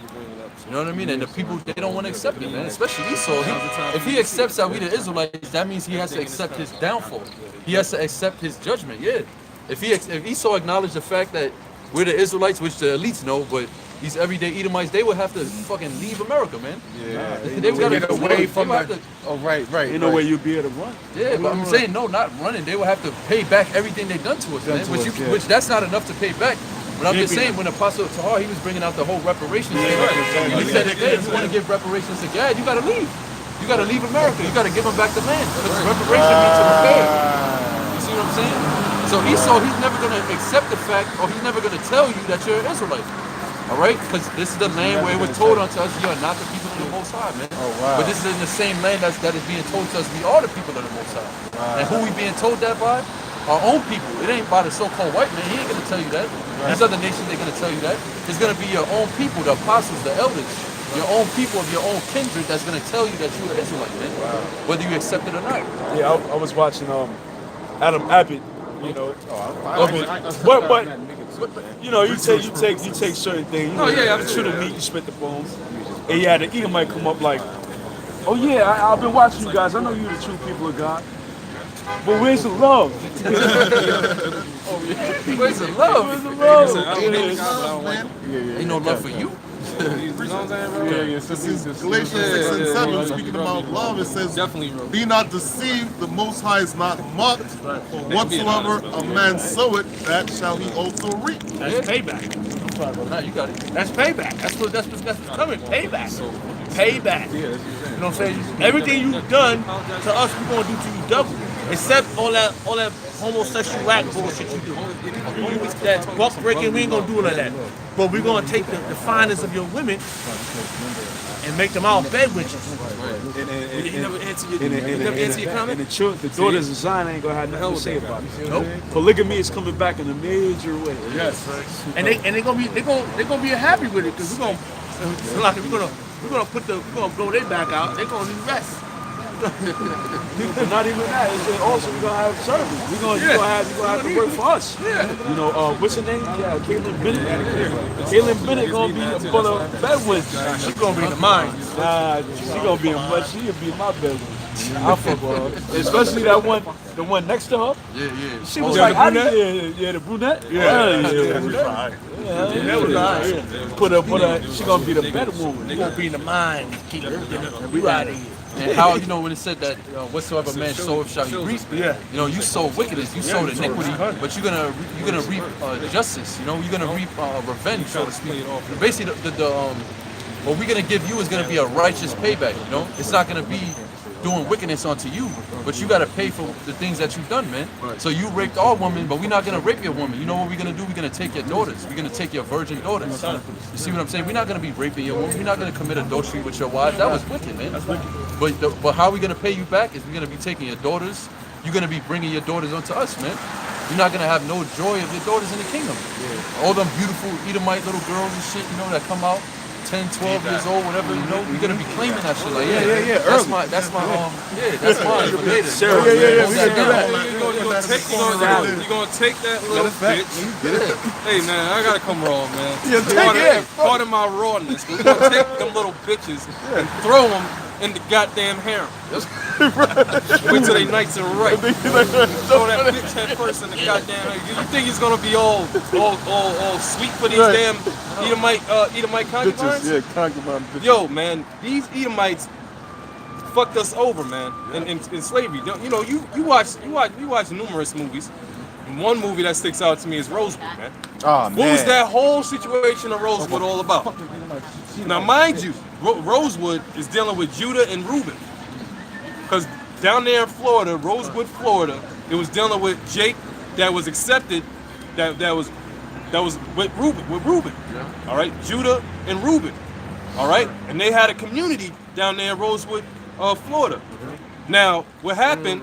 If you watch the movie, this damn Edomite piece of shit, concubine, nasty bitch was committing adultery on her husband, all right, with some Masonic motherfucker, all right, and he beat her ass. Yeah, he did. And guess what this fucking Edomite piece of shit bitch said? It was a nigga. A nigga raped me. A nigga raped me. A nigga raped me. And guess what? It was all downhill from there. It was Jake, over. It was over. Jake, Reuben, and Judah caught all kinds of hell behind that fucking piece of shit bitch that was going behind her husband's back. This is real. This is what really happened, man. Really happened. So you think it's gonna be all, you know, all sweet and pleasurable? How could an Edomite woman, Fucking Edomite bitches? how do Edomite women get raped? They give it up for free. Exactly. Exactly. You don't even got to spit game. You say simple shit, you know what I mean? bro. You know, we all been there, one point or another, one time or another. I know I have. You know, but you know, that's what we gonna do, man. We're gonna take those little Edomite bitches of yours. Yeah, they're gonna be fine because I'm gonna do it. I'm gonna take that bitch by her hair and throw her ass in my harem. That's what I'm gonna do. Yeah, because a lot of these Edomite bitches think they're gonna get away in slavery, man. I'm just gonna be a sex slave getting dick all the time. Nah. First of all, it's not gonna be pleasurable to you. You know what I'm saying? We're gonna basically kill you with the dick. Right. You feel what I'm saying? You know, A lot of because flesh. Yeah. because what women like, they like to snuggle and cuddle with Yeah, you that's not after happening. sex. Ain't happening. But this is gonna be a raw, It's gonna be a raw, straight toy, right? and then kind of like Yeah, throw the man. towel at her. Yeah, because we can't forget They gonna feel love, man. Yeah, because we can't forget the wickedness that Yeah, man. that Edom did to our women. You were doing more than raping. You were using all types of wicked. They have something where you were using basically wicked instruments of killing, of torture on our women, man. They call it misagitation. Misogyny? Mastication? Well, what do you call what they like when you inflict pain? Sexually. I forgot. Yeah, but they used to do that. Like I was watching one video, they had this like, Esau and his freaky shit, man, had this Judite woman like chained with against the wood and like trying to fuck her face, and it's just like Yeah, man, but Esau was all in it, gang raping, Yeah, we ain't tying gonna, them to the bed. We ain't gonna be doing none of that shit. yeah, when we deal with you Edomite bitches, man, just bitches like getting their hair pulled too. We're not gonna be pulling you bitches' hair. We're gonna be ripping that shit off your scalp. Yeah. Oh, they're gonna get scalped. We're gonna be brutally fucking you bitches, man. Edomite bitches. We ain't gonna be treating you nice, kissing you and shit, rubbing you while we We're gonna be smashing as and shit. gods. Nah, We have hell God-like bodies among mere humans. Yeah. You know what I'm saying? We only doing it as that judgment. Who knows? The Most High might have it to where we have to like, Dumb That's it it. down. yeah, we might have to like get it, get in a. I don't know what the word is, but because we gonna have extraterrestrial bodies and dealing with these regular these fucking these bitches, man. It's gonna be something else. Yeah, just like in the movie Gods of Egypt, real quick. In the Gods of Egypt, real quick. In the movie, when they were gods, they used to be like 50 feet tall. But then when they walk amongst the people, they'll start coming down to the sides. And you know what I'm saying? So Hey, it's possible because the Most High ain't everything. Yeah, your Howard Shine talk about the cubits. Any man has power to add a cubit to his height. So we're gonna be able to change height. Yeah, that's spiritual power, man. We're gonna use our whole mind. Whole thing will be. You had a scripture for me? yeah, I got something real quick. This is Isaiah, and this is future prophecy, man. This is what's gonna happen to you heathens, specifically you so-called white people, Edomites. This is Isaiah 14:1. For the Lord, Yahweh Bashim Yahushai, will have mercy on Jacob and will yet choose Israel and set them in their own land. Which is the land of Israel. So hey, the Most High is gonna gather his elect, throughout the four corners of the earth. That's his form of having mercy, because this whole world is gonna go into World War III. It's gonna be all out hell on the earth, man. But he's gonna gather the elect. He's gonna have mercy on Jacob, all right, choose Israel and set them in their land, starting with the elect, all right. And it says, and the strangers shall be joined with them. Yeah, there's Israelite foreigners, not actual heathens, all right? Because heathens can't join onto this, man. They're not a part of the covenant, man. They was never part of the covenant. When the Most High made his covenant with Israel, all right, in Mount Sinai, through Moses, no heathens was there, man. There wasn't a Moabite in the crowd, and Moses sprinkled the blood on him, and, he entered the covenant. Nah, man. It was all Israelites there, man. They're fucking chink in the crowd and shit. And when Moses sprinkled the blood, a little bit of blood hit the chink. So now he came under the covenant. You can't join onto us, man. You're not an Israelite. You heathen nations can't join to the children of Israel. So the strangers that it's speaking about are Israelites, all right? Israelite foreigners. It says, and they shall cleave to the house of Jacob, and the people shall take them. Read that again. And the people shall take them. Yeah, Take them. take, not ask, yeah, not beg. We're not gonna be given reparations. No, man, we're gonna take it, man. We're gonna take the land. We're gonna take the people. We're gonna take the woman. We're gonna take the resources and the spices and the different oils and the jewels, the riches, the gold. We're gonna take all of that, man. We're not being given that. We're not gonna ask for it. You ain't gonna give it up. We're gonna have to beat your ass and take it, man. That's how this thing is going down. Because the Most High said that the saints of the Most High shall take the kingdom, and possess the kingdom forever. Yeah, what you said? So wow. Yep. It says, and bring them to their place, and the house of Israel shall possess them in shall possess them in the land of the. You know what that means? You're gonna belong to us. You're gonna be our possession. We're gonna be able to do what we will when we will it unto you. How we will it unto you in righteousness, man. Yep.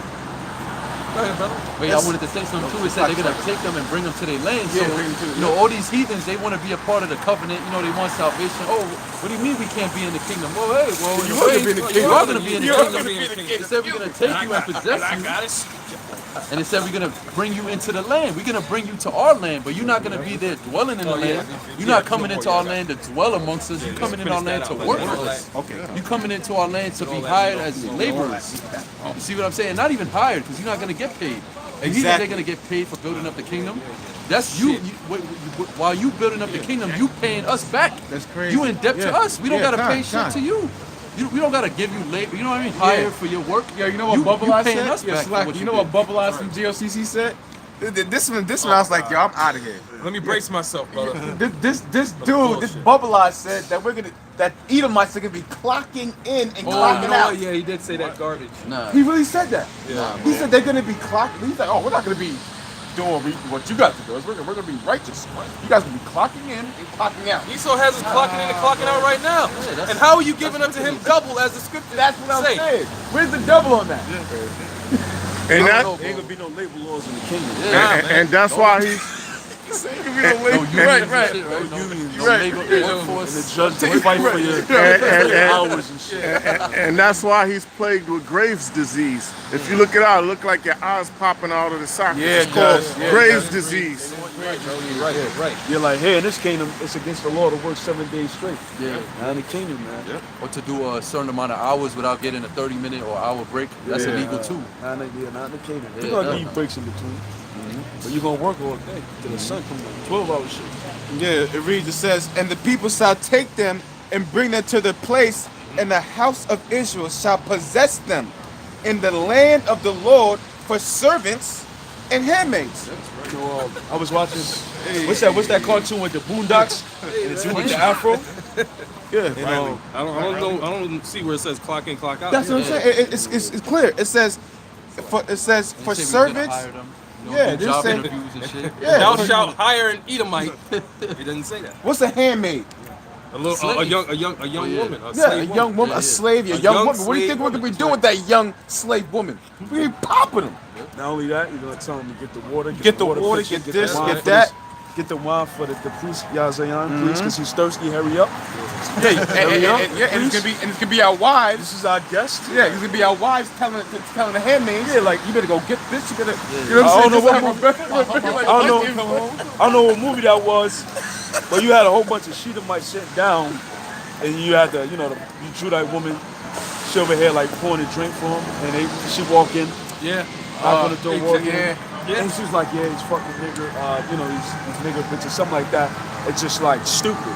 Yeah. And she just like making fun of her while she's Judite girl serving. was right there. Yeah, right. In the kingdom, we gonna do that to you. That's right. Yeah. We gonna tell you, and the breakfast in the morning, you gonna come knock on the door, my lord, and give me my breakfast. You get the door slammed. in your face. Yeah. And if it's not right, shit. You know what I'm saying? Yo, this kingdom, bro, not you be Oh, eating, man. at these restaurants, they always fuck up, bro. These Yeah. heathens always fuck something Always up, fuck bro. up something up. You order it a specific way, like, yo, I want my shit on the side or whatever. Yeah. They always fuck it up, bro. I went to a ramen spot, like, 2 days ago, downtown. Fucking boots, man. Yeah, yo. fucking all the yesterday. I just told them, right, yo, I'm gonna let that shit pass, bro.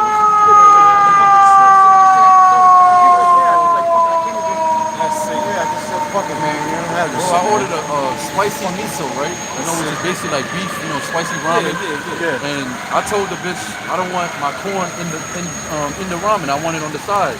Because normally they put mad corn in that shit, and I don't like eating that much corn. So I said, put the corn on the side. She's like, okay. She went on whatever, gave them the chef started making it. They started bringing my shit out. Everything is separate. The green sprouts, the fucking seaweed, the corn, I think they did this shit the on noodles. They did it on They just purpose. brought me the They don't- broth, and they brought, and I'm like, nah, what the fuck is this? I'm like, this is not even a complete meal. I'm like, nah, you gotta put that shit in there. And the dude was like, oh, you wanted it on the side. I'm like, no, I just said the corn only. But in the kingdom, that's gonna be the death penalty. Yeah, yo. Yeah, that's You know what happened? That's an offense against death. You said it was a goop? Yeah, it was a good That's why I was in the car with my boy in the world, and he had some scorching hot coffee, roll his window down and toss that shit on the goop, roll the window back off and pull I off. wanted to throw that hot, spicy. Yeah, cheese yeah, on man. the Crazy on that ass bitch, bro. I'm like, yo, friends. you Yeah, fucked up my I'll tell you later. Yeah, man, that's how they gonna pay. They gonna pay Isaiah 61:3. Matter of fact, verse 2. It says to proclaim the acceptable year of Yahweh by Hashem Yahweh Shai and the day of vengeance of our power. And that's what we waiting on, man.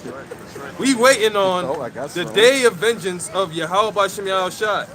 All right? And that's why we out here, man. To comfort all that mourn.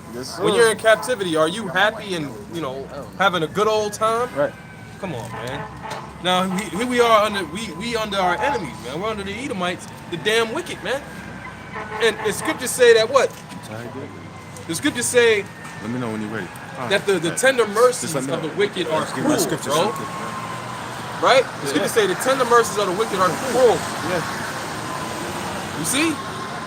So if the so-called white man shows mercy, even that in itself, it's not real mercy. It's not man. real mercy at all.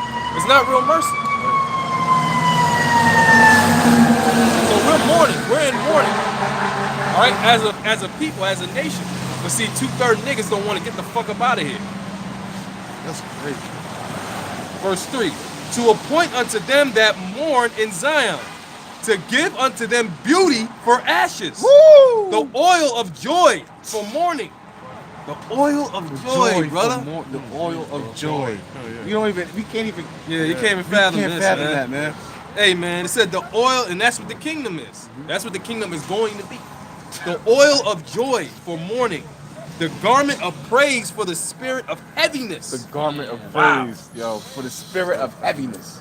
Said that the Lord would give us fame in the land where we was put to shame at, man. Wow. Some glorious garments, some new bodies. Ooh, that's what I was thinking of. The garment of praise for the spirit of heaviness, that they might be called trees of righteousness.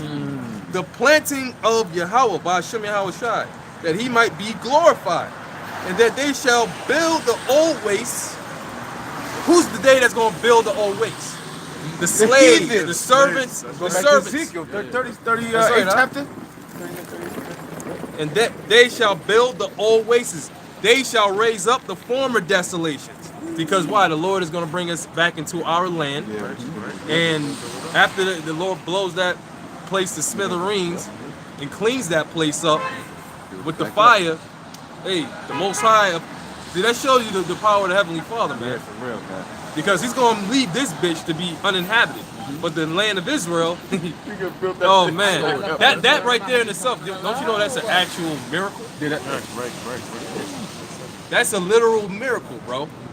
See, if the Most High wanted, he could have this place inhabited again if he wanted. But he said no. This is going to be the place that's going to be a perpetual memorial, a perpetual desolation. Yeah. Show you, hey, that's the spirit, So the former desolations is going to be the land of Israel, because we was once great in that land. And they shall repair the waste cities. The damn slaves, the servants and handmaids of Edom, Moab, Ishmael, Ham, Ammon, Japheth, Ashur, Aram, Elam. Oh damn, Elam. How could you forget Elam? Ishmael. How could you forget Elam? Yeah, how can we forget Elam? Elam, you try to slide through it. I be peeping Elam. I was speaking of Elam last night, man. Oh man, hey man. Elam be trying to slide through. Hey Elam, y'all gonna have hell to pay. Yeah, they're gonna have to. Yeah. Y'all gonna have hell to pay in the kingdom, all right, for 1,000 years. And you already know what's gonna happen to them confined women. Forget about it. They going head first into the damn harem. That's right. Yeah. Head first. With all the hip dances they been doing, you know what I'm saying? Look up Shabani Joshi that used to be on the business channel. I don't know where she at now, but you know. Lord knows, man. But not only Elam, but all of them, bro. All of them. Yeah. You know, Ishmael, I got a special thing for Ishmael. Oh man, Palestinian women, Yeah, I mean, because they be in the corner stores. Yemenese women. man, seen them, what they them done. Lebanese, Yeah. them Oh, Palestinian, them, all of them. I like them Hamite of Somali. Yeah, yeah. But hey, brother, hey, you know, Yeah. we all got our. We Oh, all, you you know, going back to Egypt, y'all? You from up in Egypt, you know what I'm saying? like them Hamites. Yeah, them Cushite women, them Elamite women, them Ishmaelite women, man, them Syrian women too, man. Yeah. Syrian. Aram women. All of you bitches is going head first in the harem. And you're gonna be on breeding farms too. You're gonna have breeding farm where we making women look better, you know. Yeah. And that's what I mean. Looking All up you, them. all you fine bitches. Yeah. All the whack ones, you the ugly beast ones. Yeah, ugly. Other ones. That's for the other heathen. That's for the field. They gonna be the field. y'all. Man, they gonna be doing roofing and shit like that. And they shall repair the waste cities, the desolations of many generations. Hey, the desolations of many generations. And the strangers shall stand and feed your flocks. And the strangers shall stand and feed your flocks. I'm sitting down, Esau. Yeah, oh yeah, that's right. No sitting down. Stand and feed. And the sons of the alien shall be your plowmen and your vine dressers. And it says, but ye shall be named the priests of Yahweh Bashem Yahushai. Men shall call you the ministers of our power. Go ahead. Like, may I also add that picking the fruits and shit and that type of work is very hard labor. Very hard labor. Especially now when we get to the kingdom, you're gonna take two strong men to carry a cluster of grapes. Right. So I got a lot of work to do. Got a lot of work to do. It says, the ministers, they shall call you the ministers of our power. Ye shall eat the riches of the Gentiles. We need all of that, baby. All of that. We need all of that. All of that. This too? Yep. Everything? Everything. And in their glory shall ye boast yourselves. And what? It says, and in their glory shall ye boast yourselves. So you ain't gonna have a easy ride. You ain't gonna have an easy ride, man. Rightfully so. Just as Esau used us to build up his nation, and he took the glory of it. Right. You know, he took the praise of it. That's how we're gonna do, man. You're not gonna get credit for building up the kingdom. You know, when generations down the line see that glorious kingdom, New Jerusalem, you know, built up, they see the gold streets. They're not gonna think, oh wow, Esau built this up in the other nation. They're gonna be like, damn, these people are glorious. It's gonna be a glory unto us, man. You're not gonna be remembered, especially Esau. The scripture say your remembrance is gonna be cut off the earth, man. So all that work that you do, like I said earlier, that's just you paying back what you owe, man. All right, it's not like we hiring you and none of that. You know, nah. You're not getting time and a half, you know, for doing extra hours. You owe us that, man. You owe us that, king. You owe Yahweh Bashem Yahushai first and foremost that kingdom, man, for what you've done. No, because it's the same thing in America. Because hey, man, you know everybody know we built this place, man. But we don't get no credit for it, man. You don't see the president on TV. You know, you say all great country. You know what I'm saying? But he didn't say who built this place, man. Okay, so it's gonna be the same thing, man. Hey, man, nobody will remember you, motherfuckers, man. Nobody will remember your labor. You know what I'm saying? To build up our kingdom, man. All right, you guys gonna just be perpetual slaves, and that's what it is, man. Right. Yeah, that just reminded me too. I had jury duty last week, right? I went to that shit. Yo, the first case they tried to put me on, I'm gonna make it brief. The first case they tried to put me on was an Edomite dude, right? Edomite judge, and it was a Ephraimite, and he was, you know, attempted murder or whatever. Not he actually murdered, but you know, they trying to like select people for the jury, for the jurors. So, you know, he's saying like he's basically making a whole speech on like how they're gonna select the 12 jurors and things like that. And this Edomite, bro, this cracker actually brought up slavery. You know what I mean? Because it was in the Bronx too, and you know most of the people that get called for jury duty in the Bronx, Brooklyn, is What he Jakes. said? Yeah, what he said? He was just like, yeah, I'm gonna tell you. He was like, oh, so, you know, first he was like, oh, you know, this is your civic duty. You should want to do jury duty because if you was in the place of the defendant, of the one that's being prosecuted, you would want your own peers and your own people to give you proper and fair judgment. We don't want to give that into the hand of the authorities because a lot of people think the cops is unfair, which is true. Yes, So this dude is like, so it's up to you to decide if your own peer of your own people is guilty or not. He's like, this is your service that you could do. And then I forgot exactly how he brought it up, but he was like, oh, your ancestors came over here in cargo slave ships. Yeah, he was like, this is like your duty that you could do to repay back, and, you know what I mean, to make everything right. And Devils know, man. yo, that's what they said, bro. The judge said that shit. I'm looking around. What's this guy's name? I don't even fucking remember, bro. That's the crazy shit. I know the second judge I had, it was a Jake. Is he a It was rat? Carter. I think it was his last name Carter? Nah, that was a Jake judge. Cause I had 2 cases that I got dismissed off of. But damn, man, I forgot his name. The best thing you can probably hope for is they make you like a, what you call it, a side Yeah, alternate juror. alternate. Yeah, but I got completely dismissed from it. You know, the Wadi Habashim Shak. I didn't want to do that shit. But yeah, when he said that, I got some. I was kind of like shocked, but I wasn't because I know he's an Edomite. You know, but I looked around at the courtroom just to see if other Jakes was gonna be offended about that, and it was only one nigga woman, bro. I was even surprised because no other Jakes got upset or nothing. But one nigga woman was looking around too. She's like, "The fuck did he just say?" What Like, did he just say? he was like, "Yeah, your ancestors came over here in cargo slave ships, and you had to serve in this country." And basically, he was trying to justify it by saying, "Oh, if you do your jury duty, that's like, you know, you making the balance even and shit, like some crazy shit like that." I'm like, yo, the fuck out of conscience. yo. As soon as when I went to the back room, cause I said, yo, I don't want to serve on this. I don't want to serve on this case. So the judge was like, oh, state your cause. Like, why you don't want to serve on it? I'm like, yo, I don't agree with the penal codes of America. I don't agree with the code of law. I believe in the Bible. That's what's up, bro. Yo, the first thing I said it mad loudly too. Like the room is small, so it echoed. I'm like, he said, so why can't you serve on this case? I said, I believe in the Bible. I looked at him right in the eye, and then they started looking at each other, the lawyers and shit. Yeah. And I said, the Bible is pretty much not in agreement with the code of law that you judging by. And then he was like, okay, get out. I was like, all right. I got up. I left.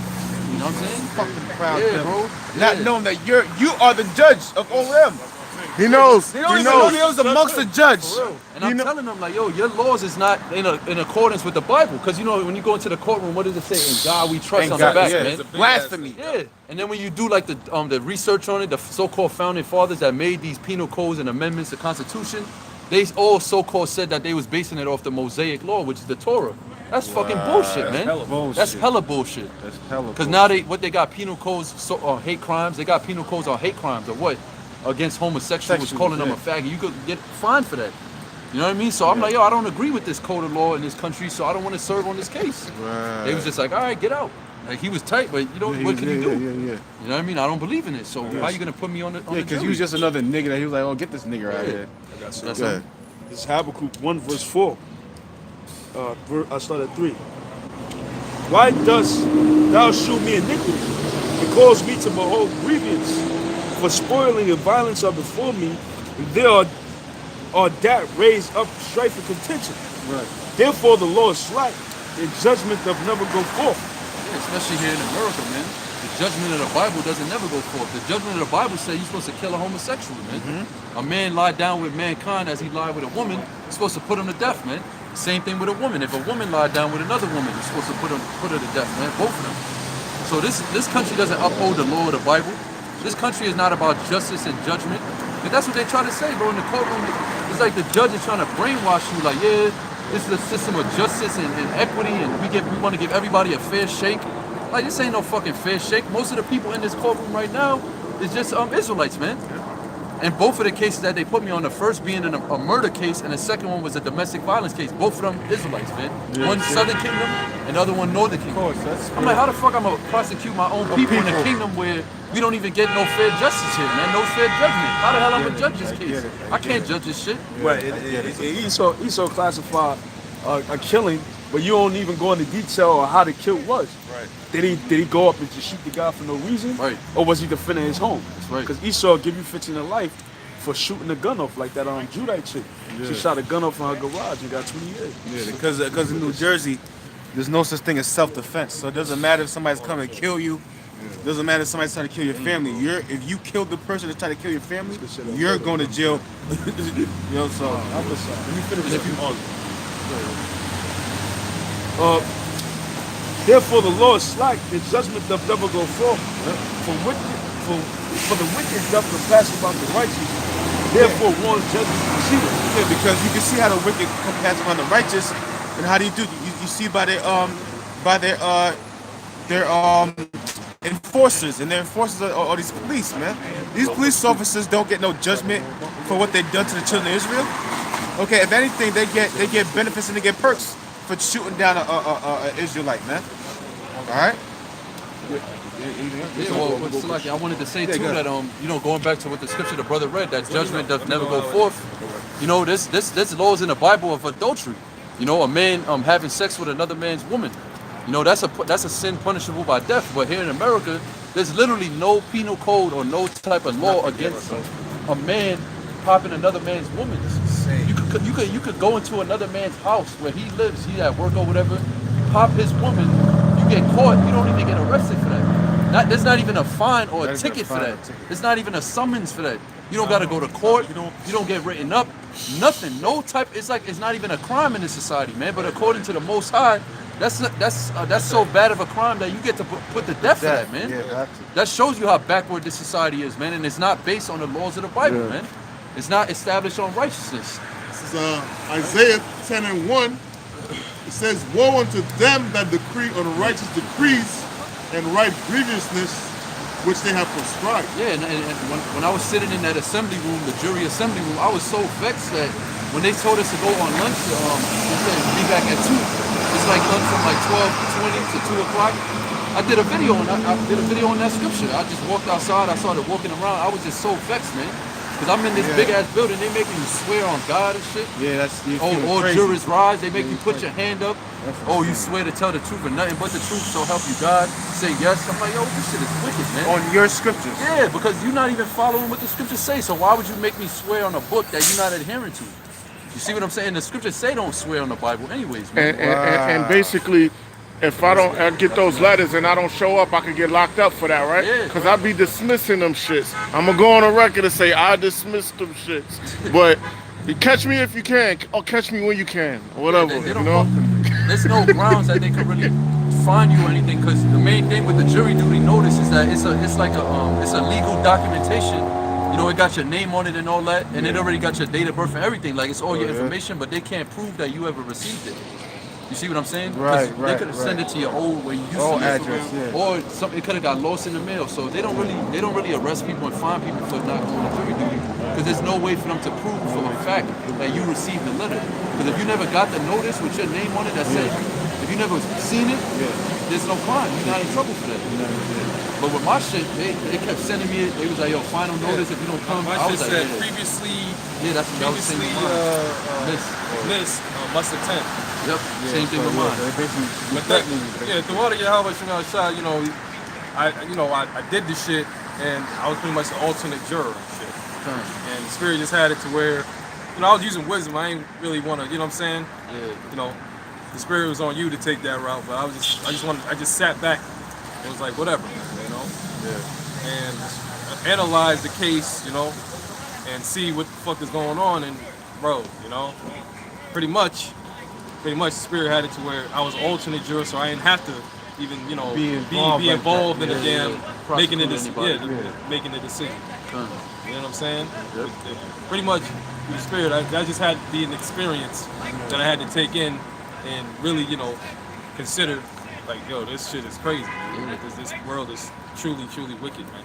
And Jake ain't shit either. You know what I'm saying? Because it was all niggas. It was all niggas involved in this case that happened like 10 years, a while ago. You know what I'm saying? And they long story short. That's the same one that had a Jake Judge, the second one, John M. Carter, something like that. And he was the one that, when I said, like, I believe in the Bible and I don't want to testify and all of that, he was the one that asked why. The other judge said, all right, get out.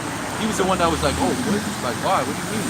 And I knew I was going to have that problem with him because he's a Jake. Yeah, so he's going to want to know. He thinks he's doing the right thing and all of that. Jake got that spirit, they got the zeal of the Most High, not according to knowledge. So I know he was going to get rubbed the wrong way. Like, what you mean? Wait, I believe in the Bible too, and I'm a judge. What? Like, I knew it was going to offend him. But he asked, he's like, oh, what does that mean? I'm like, basically, the laws in this society is not the laws of the Bible. I can't judge somebody by the laws of your society when I believe in the scriptures. So then, he was like, all right, that's understandable. But then the fucking Edomite lawyer, the Edomite bitch lawyer, she started laughing, mad hysterically. She was like, what? She started laughing and shit. He was like, yeah, you could go home. I was like, all right, I just walked out. I really wanted to say something, but I'm like, yo, I'm in Esau's court. I'm like, yo, let me just walk out of here. Even when I walked out of the room, I still heard the echoing of the laughter. Bro. They have no clue. Yeah. Okay, that they Nah, got that's, the that's, judge. just, that's just how demonic they are. Yeah. You know what I'm saying? They don't, that just shows you that they know that they have the power. Yep. You know what I'm saying? And That's you know, crazy. they can give a damn about what a in their eyes a nigga gotta say. You know what I'm saying? Because they judging man. niggas left and right anyway. They judging niggas, throwing niggas under the bus, putting them in jail. You know, like no tomorrow. I mean, who do you have in the jail system? You got predominantly all of Israel, man. So 90% of the jail system is Israelites. So they don't. It's like So yeah, you talking about the judge, you know what I'm saying? It says this is 1 Corinthians 3 and 18. I'm sorry, 18. It says, "Let no man deceive himself. If any man among you seeming to be wise in this world, let him become a fool that he may be wise. For the wisdom of the world is foolishness with the Most High." Yeah, and these laws and shit, you want to break it down, bro? Yeah, man. So that's what I'm saying. The brother went to the courthouse, you know what I'm saying? He's saying, man, I don't agree with it, man. Because, hey, man, these people, they judges, all right? They seem to be in a high position, all right? They seem like they got all this knowledge and all this wisdom, man. But, hey, man, to the Most High, all right, it's foolishness, man. Yeah. All right? It's foolishness, man. Yeah, Straight up, man. and to them, he seemed like a fool. Exactly. But he was really wise. He's really wise. Read that again real quick. You know what I'm saying? Sorry, 18. Okay, come on. This is 1 Corinthians 3 and 18. Uh-huh. It says, "Let no man deceive himself." Let no man deceive himself. Okay, in the ways of this world. Okay, you can't just go by the ways of the world and say, oh, this is law. This is how it is. This seems to look good. You gotta go by the scriptures. Go ahead. That's right. "If any man among you seemeth to be wise in this world, And wise in this world, let him become a fool that he may be wise." Meaning, leaving the wisdom of this world alone and just throwing that shit out. Right, Saying that this shit is wrong. Right. Okay. For that, we look foolish. And for that, of course, you look foolish. Right, We're gonna look right. foolish. We look foolish right now. Like, what do these niggas do? Why you not with your bitch? Why you not getting money? What are you on? You're cold, reading the Bible. Go ahead. It says, "For the wisdom." Matter of fact, I had somebody tell me, I think tell me, for all your life, all you did was seek God, and what do you have to show for it? Nothing. All right. Well, I guess I'm a fool then. I don't care. Go ahead. It says, "For the wisdom of this world is foolishness with the Most High." The wisdom of this world is foolishness to the Most High, man. The Lord doesn't care about these judicial laws and or these wicked laws that Esau's putting out and all these stupid fads. The Lord cares about the scriptures, man. Go ahead, brother. It says, "For it is written, He taketh the wise in their own craftiness." So basically, what the brother just did, he took the wise in their own craftiness right there in front of their face, and guess what? He was so above them that it went over their head. Right. You're gonna tell them to use the scriptures to judge the people, but you're not using the scriptures to judge them. Right, So you're exactly. being a what? A hypocrite. Yeah, Exactly. Basically, that's what I told him. I said, listen, your system is hypocrisy, but I try to say it in a polite way because Right. I know what I'm dealing with. But here, guess you know what? They laugh because this is why I want you to bring. They laugh because it went over their head.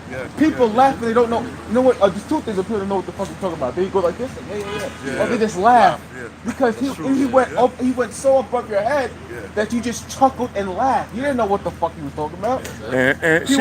And even though she was a lawyer, that shows she don't know nothing or have a high degree of being a Mason, because then she would know that you telling the truth and you on to something. So that means she ain't even reached that high level yet. They didn't laugh because you sound stupid. They laughed because you were so. They didn't know what you were saying. That was They're the like, only reaction they could do. yeah, They're like, because what? they had no. But that Edomite judge knew what you was talking about, because he's yeah. a priest of Baal. I'm sorry about that. The judge, he a priest of Baal, so he knows. Yeah. It's his job not to. He took an oath not Yeah. to bring out the truth. He And knows. and it shows too because it said there was an Edomite judge and an Israelite judge, right? Yeah. And you go back to it, you know, you got the Boule. They can't go into certain the Scottish rights to certain. So the one judge that knows they're on the level, he knew what the fuck he was talking about. They just say, all right, then get the fuck out there. He got mad because you knew what you. He got mad because you're intelligent. You're not stupid. Not a stupid. Everybody else chuckled. Yeah. The one Jake judge, he didn't know what the fuck. He was like, what are you talking about? This is right. This is right. Because you're on a level. You're only but this far. Nigga. Right. You know what I'm saying? And everybody else, they know what the fuck was somebody. So he probably wasn't laughing. He was like, what the fuck? Everybody else is stupid bitch. They didn't know what the fuck was. They chuckled it off. But the one person that probably didn't laugh was the one Edomite judge that probably like, damn. No, you can get up out of here. Then. This nigga, he knows what the fuck is going on. Get this nigga out of here. And then the same Edomite judge that said that, he basically asked the lawyers, he was like, yo, y'all got any questions for him? Because he was about to ready to dismiss me after I said that. He's like, all right. you know, you could get out. But then he was like, but do y'all got any questions? And then it was one Ephraimite lawyer. Okay. And when he went, like, you know, and he asked him if he got a question for me, I looked at him straight in the eye, bro. I was like, yo, you know what I mean? And he looked like he wanted to ask. It looked like he wanted to, and he was just like, nope. And then the other lawyer, you got a question? Nope. Yeah, Like, I all right, believe lawyer goes back to priest. lawyer, Hebrew, right? Lawyer. Priest. Yeah. Levi. Like Banyo, lawyer means Lawyer. son of priest. Lawyer literally means Priest. Levi in the Hebrew. Yeah. Doesn't it mean join on? Join unto. Join That's unto. how you say. Excuse me. That's how you say Levi in the Hebrew. Lawyer. Right. Lawyer. Join unto. See, so even see, the lawyer is supposed to be the priest, and the priest implement the law. They pass the law. Yep. Yeah. But Yo, this they the whole- priest is Satan though. And it says, and again, the Lord knows the thoughts of the wise, that they are vain. Yeah, the Lord knows the thoughts of Esau, Edom, the Chaldeans, you know, doing their own sorcery and all kinds of stuff. Listen, the Lord knows what you're doing over here, man. But read that again real quick. It says, and again, the Lord knows the thoughts of the wise, that they are vain. Your thoughts are vain. You really think you're gonna fight against the Most High and beat the Most High? You're talking about the Lord or the King of Terrors and the Lord of Armies. We call him the Lord of Sabaoth, which means Sabaoth. It's like Sabaoth, which means the armies, man. The King of Armies, the Lord of Armies. All right. He's built for war. He made this whole thing. He's a man of war. So what makes you think that he can fight against the one that invented war? And also he made the law, right? He gave forth the law. What makes you think you're gonna penalize Yahweh Shai when he come back? Oh, you guilty on these grounds, Right. on code 698? Right. You can't judge the judge, man. Yeah. All right, when Yahweh Shai coming back, he's coming to judge you. Right. You know, so all these laws and all this shit that you created is gonna be destroyed, man. It's gonna be of nothing, you know, because this is not coming into the kingdom. Giving people a ticket for pissing on the sidewalk. Exactly. We're gonna judge by what the scriptures say, man. If you did something that the scriptures is in violation of, whatever judgment the scripture said, whether it be death, Exactly. whether it be chop your hands off, whether it be break your teeth, whatever it is, that's what we're gonna do. Yeah. You know? And we're gonna slack it real quick. And we're gonna tell you how you Edomites messed up, because Yahweh Shai said, if you offend any the least of my brothers, you offended all. So you're offending all of us. exactly. So therefore, when our big brother comes back, our Lord and Savior, guess what's gonna happen to you Edomites? We go to Isaiah 63rd chapter. Yeah, see? So go ahead, brother. Slack it. This is Caleb Bennett, yeah. This is Psalms 36:1. The transgression of the wicked, saying within my heart that there is no fear of the Most High before His eyes. Yeah, there's no fear when it comes of the Most High to you, devil's eyes, because why you so proud? The Lord has got you so fat with pride that you really think you. I really believe that you, like what I'm studying. What I'm getting. I think that you people think you could beat the Most High.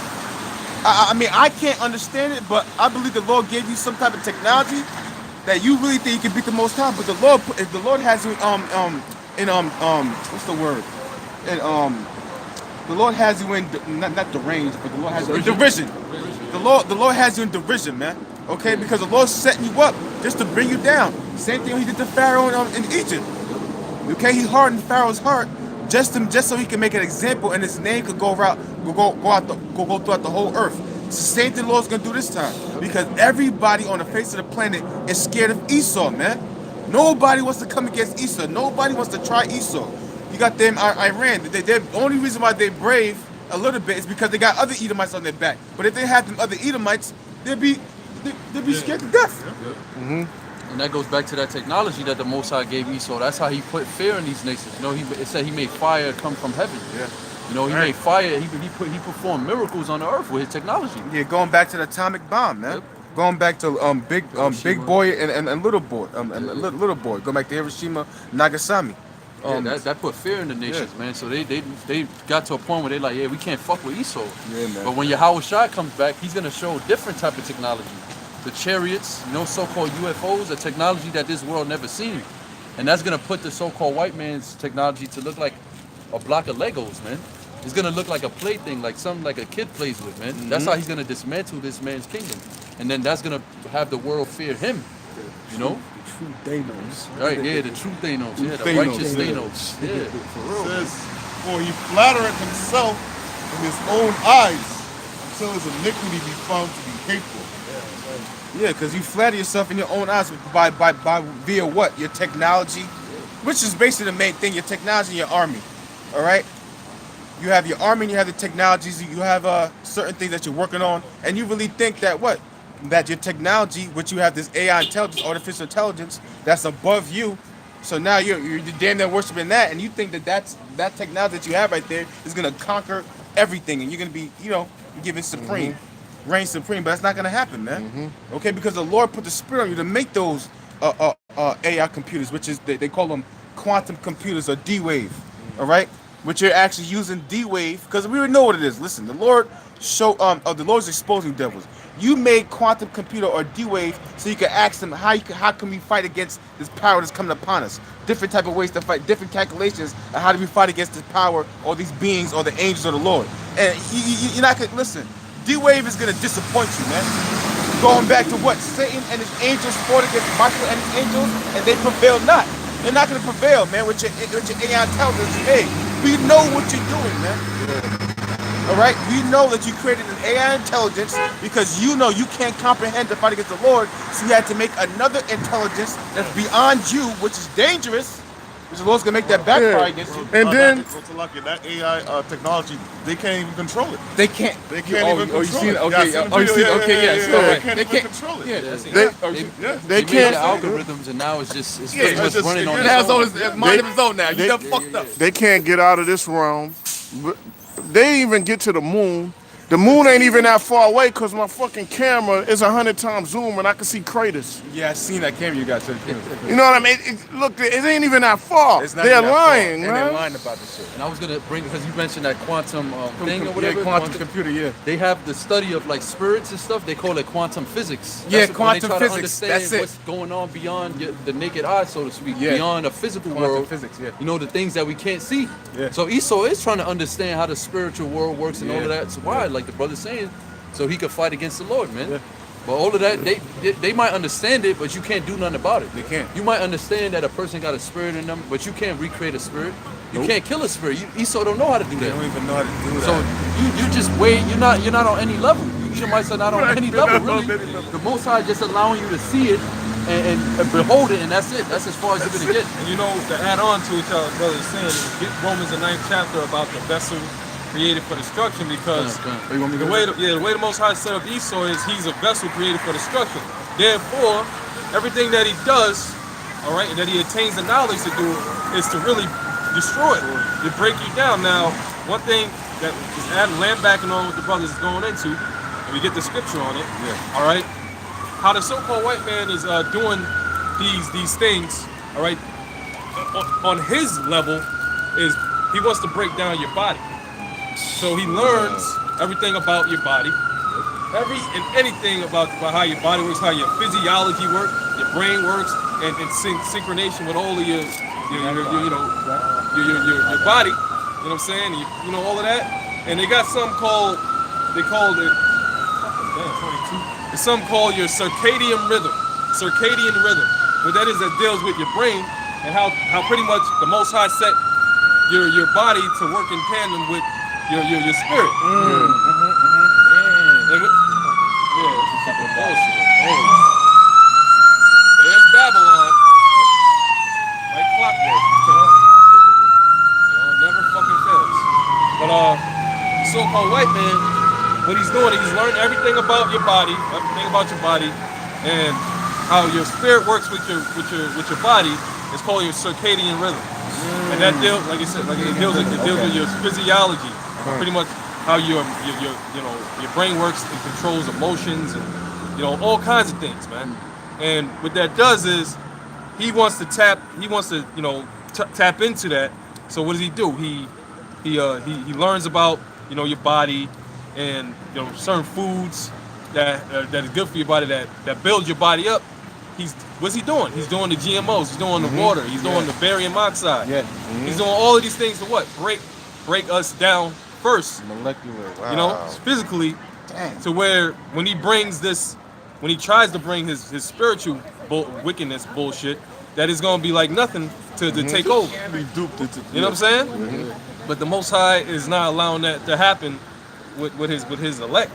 Yeah. But and you know, it's kind of deep, but you know, through the Spirit I came across it, so I bring it out. You know what I'm saying? And that's pretty much how the so-called white man works. Read that scripture. Yeah, this is Romans 9:22, and it says, "What if the Most High, willing to show His wrath and to make His power known?" So this is the only option the so-called white man is left with. Because does he have opportunity for repentance? No.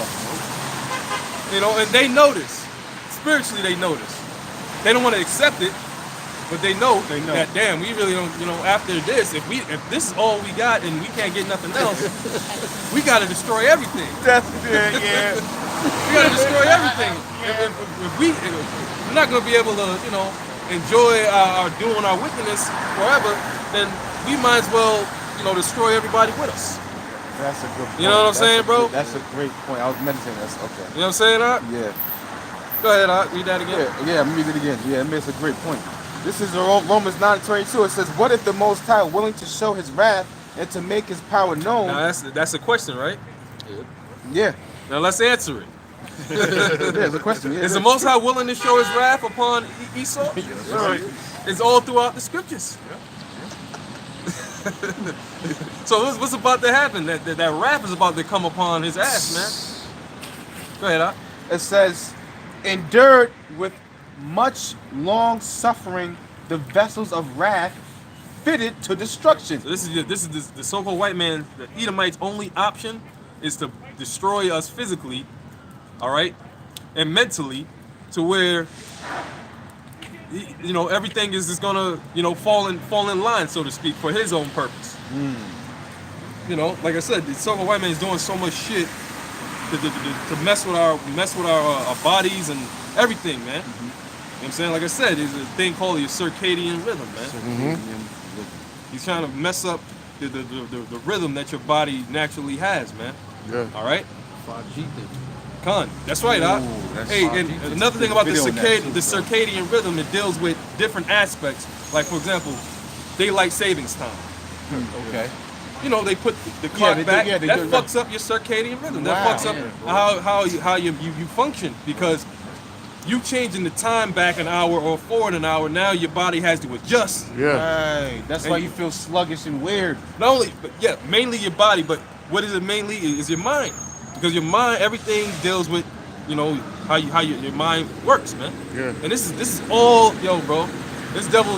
That's why people say, you take up the wise as own credit, because Esau, this is the only wisdom that he has. He has the wisdom to be able to, you know, mess with destroy. you. Yeah, to destroy the what? Yeah. You know what I'm saying, Doc? That Wow. reminded me of that jet lag. Y'all heard about that, right? Yeah, jet lag. That's the spirit. That shit probably So fucks with your it shit deals too, with right? it deals with jet lag too. Yeah. It deals with a Wow. bunch It of makes yeah. sense. It It makes deals sense. with all makes kinds of sense, aspects. yeah. Like, see, we just scratching the surface here. We just We just scratching the surface. But see, this is the wisdom that Esau doesn't really want nobody to know. nobody to know about. Hell He's no. doing this Hell shit on his, you know, on the left hand. He's doing this shit on the low, you know. And this is all what? This is his spirit. His Yeah, spirit is it's the the what? spirit. To This is destroy, the vessels man. of the spirit. Because it says, "Endured with much long suffering the vessels of wrath, fitted to destruction." Fitted to destruction. That's All what of they that. made. They were made. So they really the destroyers. Just like when people be smoking them cigarettes, right? Right. Oh, They man. hooked That's up. Look, excellent. they hooked on the nicotine, right? Yeah. Well, you know what really relaxes the person? The breathing exercises, the exhaling, inhaling. That's what comforts. But they think it's that them taking that puff. No, they hooked on the nicotine. But it's really the the- breathing exercises that that makes them relax. Just like somebody true. get caught, like they get caught drinking and driving. They order the fucking police automatically know when you're guilty by flashing that light in your eye already. That tells that lets them know. All of that stupid performances they have the person doing, that's exactly it doesn't. what It's a waste of mockery, time. yeah, Yeah, yeah. it's a waste of I time. always said this. Show They of try to power. They try to make you ABC, do it forward and backwards. yeah. I said, I can't even do that shit sober. sober. That's what I said. I always said that. Like, yo, I can't say I that can't say the damn alphabet backwards.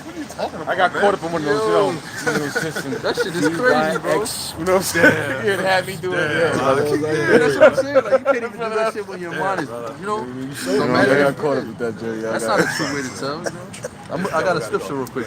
This is Daniel 7:25. It says, "And he shall speak great words against the Most High, and shall wear out the saints of the Most High." And it's a spirit because the Lord had me go into that this week. When I went to wear out, it goes into the word harass, man. You want to bring it out real quick? Yeah, hold on. Okay. Wear out, Wear out the saints. Yeah, good. Yeah, good, good. It looks like Balal. Yeah, it's but Allah. Bala'ah. Yeah. Bala'ah, to Bala'ah. wear out, to wear away, to harass constantly. Yeah, and that's what these devils are doing. They're harassing us constantly. You feel what I'm saying? So that's what this is what they're made to do. They're made to what? Go even down to the molecular system to fuck with Jake. Now that's harassing. That's wearing out the saints. But see, so like it, when the very water you drink, the food you eat is fucking up your body, which is meant to nourish your body and help and strengthen your body and mind. When that is already it's tampered to break you down, man. What do you call that? What do you call that, bro? You know, that is some real fucking maniacal, demonic. Fucked up shit, man. Yeah. This is why you damn devils are gonna pay, man. And then when you try to heal yourself, they fuck with the herbs. The FDA now is fucking with the herbs. Oh, it's too potent. Like, and man, it's just, man, you can almost go. I seen crazy, bro. recently somebody told me that that Esau said that wine itself, like when you make wine naturally, Yeah. it doesn't get that strong enough to get you drunk. That he's the one that That's pretty much bull. enhances He's it. lying, man. Yeah, I'm like, what about in the ancient world though? Yeah. When men was drinking and, you know, So that gives them the right to put weed killer in there? basically, that's what they saying. They justifying putting chemicals in the wine by saying that when you just leave it naturally and let it grow naturally, how basically saying how the Most High made it to be, that it's not strong enough. It's not good enough. They got it. Yeah, they got it. enhance it. They got it. But it just said that. It said that, I'm gonna read it again. And he shall speak great words against the Most High. That's speaking great Some of those words. great words is trying to tell the Most High how he should have made his creation. Yeah. Oh yeah, I'm really a man, but I really want to be a woman. woman, yeah. That's Yeah. speaking great words against the Most High because he made you like that. Yeah. He designed your body a specific way to be that way, and you trying to change it. So you speaking against what the Most High done. You saying the Most High didn't have proper counsel and you know what I mean? He went off basically in what he Saying did. the Most High went off. Basically, He had no That is- understanding. yeah, he had no understanding. You know, when he formed the earth, when it was just him in the beginning, before he made Yahweh Shai, that he was just going off, right? He just was making mistakes. Oops, my bad. I put a woman's spirit inside of a man's body, and I made this mistake. And that's Esau speaking great words against the Most High, man. But she's got to pay for that, you know, because the other nations never did that shit. That's why they're gonna get chased out the world. Man, the Lord is bad, yo. How he got everything set up, even on a molecular level. How like the cells is like in the cell wall is like it protects the cell for things getting in. Like you gotta, it's made of like oil. So basically, you know, oil and water, or whatever, it don't mix. Don't mix, yeah. So it blocks everything out. You got the mitochondria, then you got the ATP, adenosine triphosphate, is which your body makes a fuel from the food. It's like sort of like a nuclear reaction in your body that powers everything. Yo. Then your atoms, they held together by gluons and quarks, which is like it's stronger than gravity. Like what they on the Earth force is real stronger. The Lord got how everything's set up is crazy. When you check it out, I know you've been checking out everything out. Hey, brother, They got something called homeostasis too. Yeah, Homeostasis. balance, Yeah, slightly which is like your balanced. balance. Yeah. Because basically your heart is being told to beat by your brain. Yeah. But your brain can't even formulate thoughts without blood pumping from the heart back up to the brain. So it's like a circular motion. Okay. You know, so hey, the Most High, he made our bodies like perfectly, man. Yeah. Like a perfect system of balance. Just like the Yeah. ecosystem of the earth too. You got the trees that intake carbon and exhale oxygen. Everything is like natural, but yeah, Esau he pretty much fucked it up, man. He pretty much damaged ecosystems on the earth by cutting down trees. Yep. You know, cutting down forests and having certain animals that is supposed to be out there, you know, participating in the ecosystem, having them hide away, saying that they're extinct. You know what I mean? Exactly. Which they really not extinct. because the Most High just preserved them, but they had to leave their habitation, their environment, because Esau he messed with it. He messed with the natural rhythm of things. Yeah, you got slacky, brother. You got sea animals bleaching themselves because they can't no longer live in their habitat. They can't even breathe that water. They can't even like. That's complete wickedness, man. Yeah. Yeah, brother, you got your it's a little more. It says, and he shall wear out the saints of the Most High, and think to change times and laws. And think to change times and laws, man. Which is what they're doing right now. And the law of nature. First of all, the Lord said every herb bearing seed, right? Why the hell are you splicing? You're trying to make a fruit, an apple berry. Yeah. You know what I'm saying?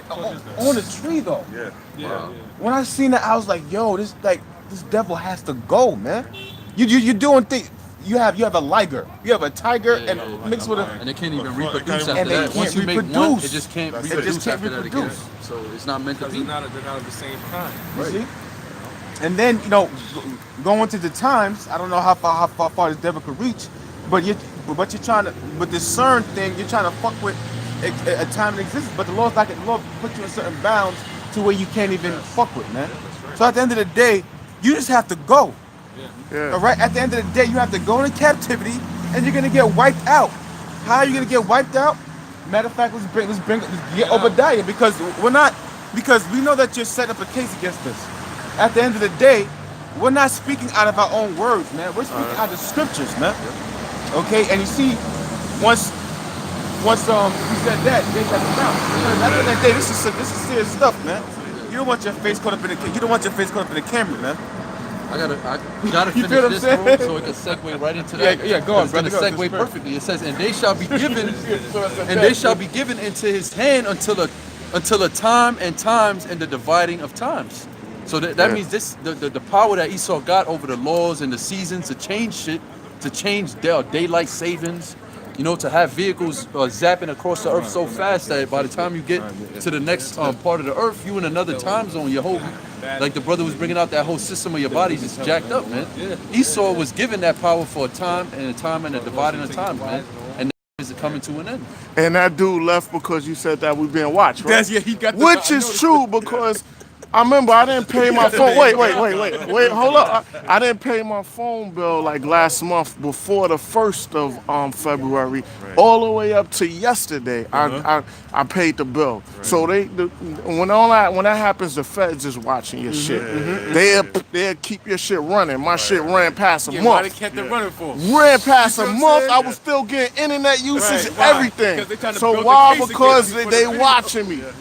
Now I'm thinking, is the truth? Or is either some criminals are fucking knowing the world? We all know motherfuckers, you know what I mean? But it ain't watching, they watching us. I don't know if y'all keep up with like they call so-called hip hop politics, but you got this rapper named YMW Melly. Yeah. And how he's supposed to have a 2 homicide case. Yeah. They said allegedly he killed his 2 best friends. Yeah. And he said it's believable because he's been watching his profile for a very long time. Yeah, they've been watching, of course, yeah. They've been watching his Facebook. Before they arrest you, they don't just run up in your house one day. They watch You know what? Kodak Black, remember he just got arrested recently? How he got arrested was he was live streaming on his Instagram. He'll be in heaven. He was waving guns on his Instagram and shit, and then he was moving the camera around, and the camera caught his son. Yeah. Like a brief second, they seen the son in the background. They was like, what? They was at his crib the same day, bro. So they was literally watching his live stream. When they seen the kid in the back, they like, oh, he's endangering children. Boom, we got a ground, so lock him up now. We got a case against him. So they went and just went in right there. Boom, the same day.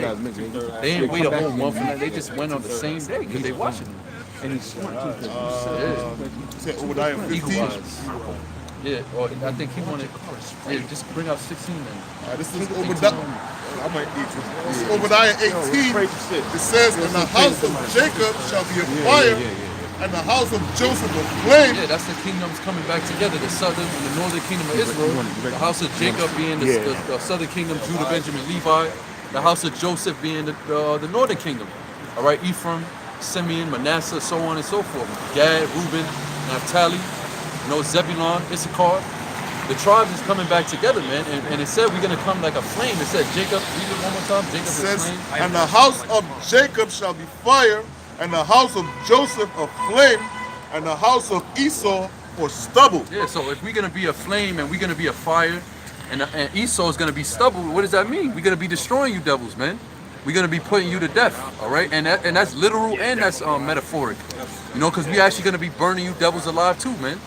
All right, and we're gonna actually have spiritual power to where we are gonna be like a flame. We could just touch you and just, you know, spontaneous combustion and shit like that. Just bring that scripture out so they won't think we're talking Yeah, about that's what mine. we're reading right now. Oh, okay, That's what we're reading right now. Finish it up. Read it from the says- top again. Start from the top. Obadiah 18, and the house of Jacob shall be a fire, and the house of Joseph a flame, and the house of Esau for stubble. Yeah, when you look up stubble, it's like basically like twigs and little haze and shit that you throw into the fire to keep it kindling, man. So that means, yeah, it's weak straw. Yeah, that's what it is. Yeah. Fragile. It burns up like that. As soon as you touch the flame on it, you know? It says, and And they, that represents Esau though. Yeah. A brittle piece of wood. Right. Like hey, it's very you can snap it like that. Yeah. Esau, the joggers. It's so weak, man. Yeah, they're going to be especially weak in the kingdom, man, because this is really a prophecy of the kingdom of heaven, where we're going to have that power and they're going to be brought back to their base, their natural estate that they first was in, like cave beasts. You know, they're not going to have technology. They're not going to have none of that, man. They're going to be regular base heathens, man, and we're going to be fucking them up, plain and simple. their life is just gonna be, I don't even want to say sleep, but sleep and work. That's it, man. You know what I'm saying? Barely any That's sleep. barely Yeah, anything. That's yeah. all. I didn't want to say sleep, bro. I didn't That's really want so to. generous, I didn't bro. exactly. I didn't want to say that. You know what I'm There's going to saying? be ass whoopings, Exactly. workings. And Yeah, that's it, bro. because the only That's time it. the only time they be able to rest, and that's probably gonna be torture, is a Sabbath. Sabbath. But we gonna have you devils rocking 24/7, 24/8. That's like a vacation for them. Really, it ain't really, if you think about it, I see what you're saying though. That's like the only time they got off But work. it's really not. Really, it's a day of the Lord, really. It's So a it's not day. even a day for yourself. It's Right. not even a day that you could, I could finally pop my woman. Yeah, they I could can't have a go home off, they cooked can't do meal. sh- yeah, they You know can't what I do mean? I could have nothing. some entertainment. I could do what I want to Yeah. do. You can't even do that because it Yeah. said all flesh is gonna serve Yahweh Shem Yahushua on the Sabbath day, Yeah. and in the kingdom and the new moons. And yeah, and they're gonna be mentally tormented because they're gonna be wondering, all they're gonna do is count the time, like, oh my gosh, Yeah. get back. You know what I'm Time saying? is gonna that day is gonna go by fast for them. You know what I'm It's gonna saying? be Yeah. 6 days of straight ass whooping, and then 1 day of rest. That day is gonna go by. It's gonna feel like seconds to you, man. Yeah, they're gonna be scared to kill themselves too. Yeah. It says, Right. Bring them back. They can bring it right You back. kill 'em, son, bring them right back. Yo, what the fuck? Where you "Where you going? going, man? Yeah, you know what I'm Where you saying? going? It says, and they shall kindle in them and devour them, and there shall not be any remaining of the house of Esau, for the Lord had spoken it. And that's You when see? we ultimately gather you devils up and put you in a big bonfire. You know, when we pretty much devour you with that, bro. That's gonna be another type of flame. You know, that bonfire in the kingdom when we burn them up after that 1,000 years. That's not just gonna be a regular fire with wood, with dry wood and sticks and shit like that. That type of fire is gonna be an intense. It's gonna be like a spiritual heavenly fire, man. Wow. You know, it might be different colors, blue, purple, orange. You know, that's gonna be some intense heat, man. Cause that's really the indignation of the Lord against the Edomites. Go down to 21 on Done. Obadiah. Verse 21, and it says, and the saviors shall come up on Mount Zion. Saviors, which is an S. That's right. That's Go ahead. the elect of Israel. Really, the 144,000. Woo! Because it said, read it again. Hold on, read it again. It says, and the savior shall come up on Mount Zion. Yo, you Yo. gotta get Revelation 14:1 real Get, quick. put, bro. yeah, Bring put that it out together, real brother. quick. You already know Yeah, the yeah. spirit. This It is says, Saviors shall come up on Mount Zion. Right? Go ahead. This is Revelation 14:1, and I looked, and lo, a lamb stood on Mount Zion, Woo! and with him 144,000. Yo, that's it right there, bro. That's the Saviors. That's the men of the Lord, man. Yo, That's Yahushua's yo, army man. Right there, man. That's Yahushua's soldiers, man. 144,000, which Lord willing we hope to be a part of, And that's all men, by the way, too. There ain't no woman that's a part of the Exactly. 144,000. And that's Esau's worst fear, man. The 144,000 being risen up, man. 12,000 out of each tribe. That's all the Lord needs. Wow. 12,000 out of each tribe, bro. That's, yo. To put millions of people to death. Billions. Man. To put the whole world into subjection. Yeah, like you said, billions, man. That's all he needs. That's all he needs. 12,000 out of each tribe. And the thing about that's how the Lord always worked, because remember, even going back to Gideon, Yeah, he was like, it's too 300 much. It's too much Yeah, men. yeah, yeah. I need Less. 300. Yeah. That's right. So go back to Obadiah. So that's basically who the saviors are. It's the 144,000, man. It says, and saviors shall come up on Mount Zion to judge the mount of Esau and the kingdom shall be the Lord's. And how you think we gonna judge the Mount Esau?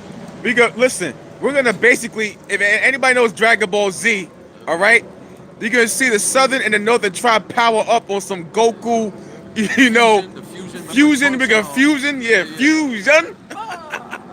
Yo. We're gonna do that, man. You know. Yep.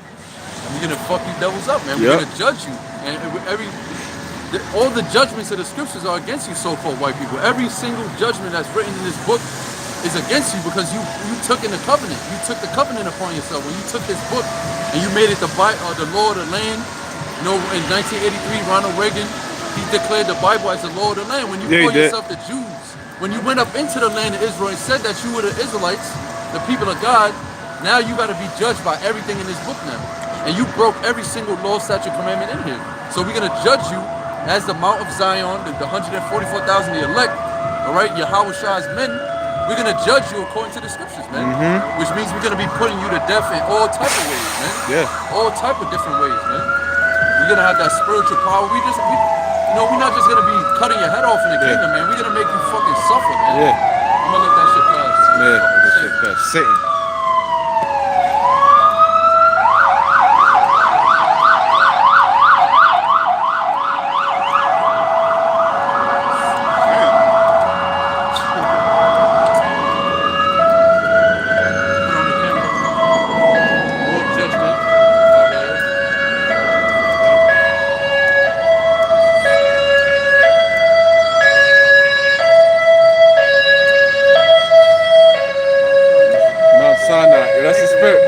Not the real Mount Sinai. Yeah, this is the Mount Sinai. That's really the Mount Sinai. Yeah, right there, bro. matter of fact, get the breaches thereof. Go back to I think it's Zechariah 12. No, it's Amos 9.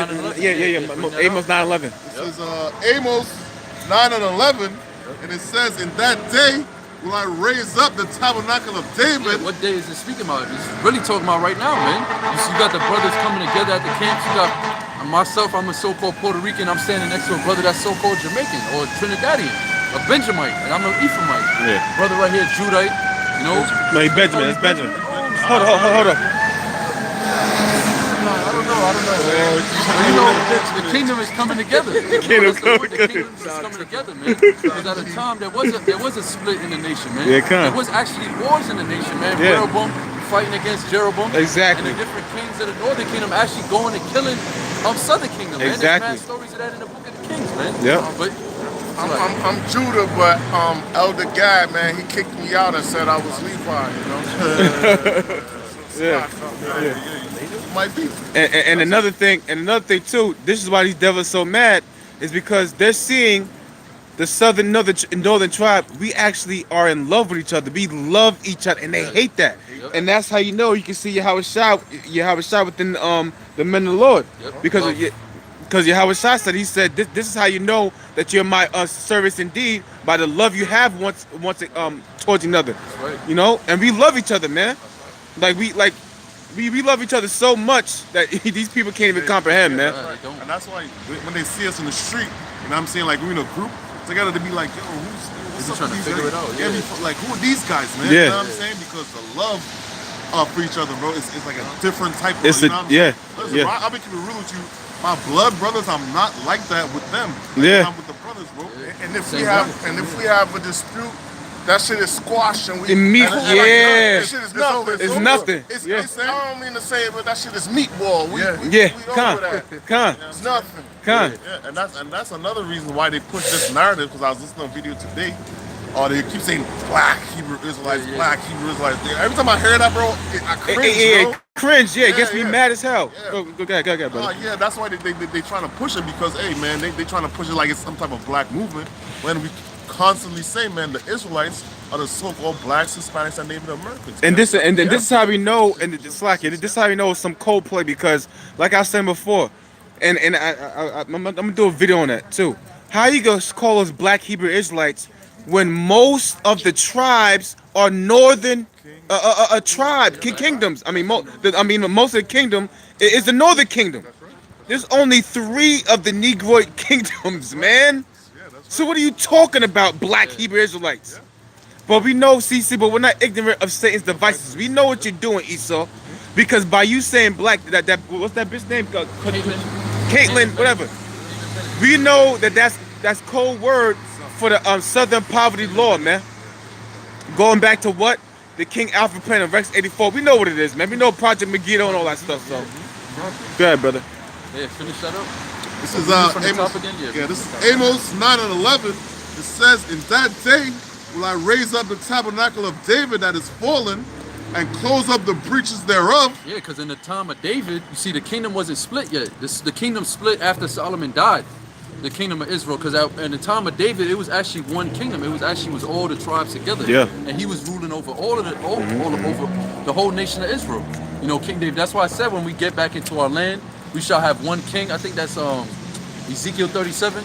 If you could get that real quick, because the tabernacles of David was pretty much was Ezekiel all 37. 12 tribes. It wasn't just Judah, Benjamin, Levi, or just the northern. It was the whole kingdom of Israel, man.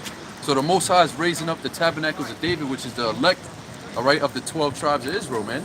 The 144,000, the 12,000 out of each tribe. It says Ezekiel 37:19. It says, "Say unto them, Thus saith the Lord power, behold, I will take the stick of Joseph, which is in the hand of Ephraim, and the tribes of Israel his fellows, and will put them with him, even with the stick of Judah, and make them one stick, and they shall be one in my hand." Right, and that's the 12 tribe sign that you see us out here with, man. That's where we get that from. It's right in the scriptures. It's not something that we just made up, man. Yeah. When High Priest Ariel got the revelation, it wasn't something he just came up with, man. That was all according to prophecy. Ezekiel the 37th chapter, the one stick of Joseph and a stick of Judah coming together and being one stick, which is that sign. When you go into that Hebrew word stick, it's Itzazah, which means a plank. Yep. You see that plank of wood, you got this, we don't got one here, but all throughout the earth, man, you see the 12 tribe sign, man.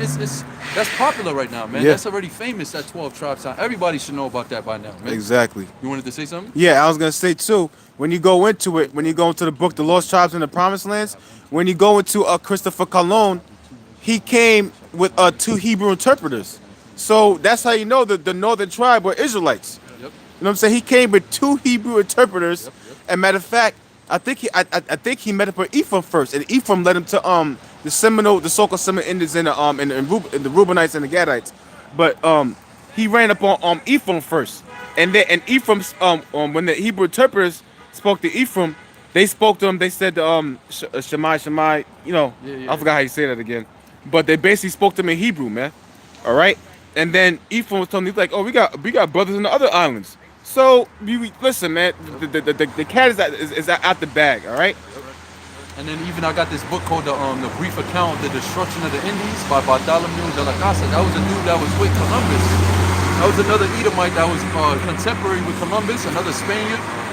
And they said when they got over here, matter of fact, I'm gonna just bring it out. You got the book? Oh, come. I did a video on it, I'm gonna just bring it out real quick because it's right in the beginning.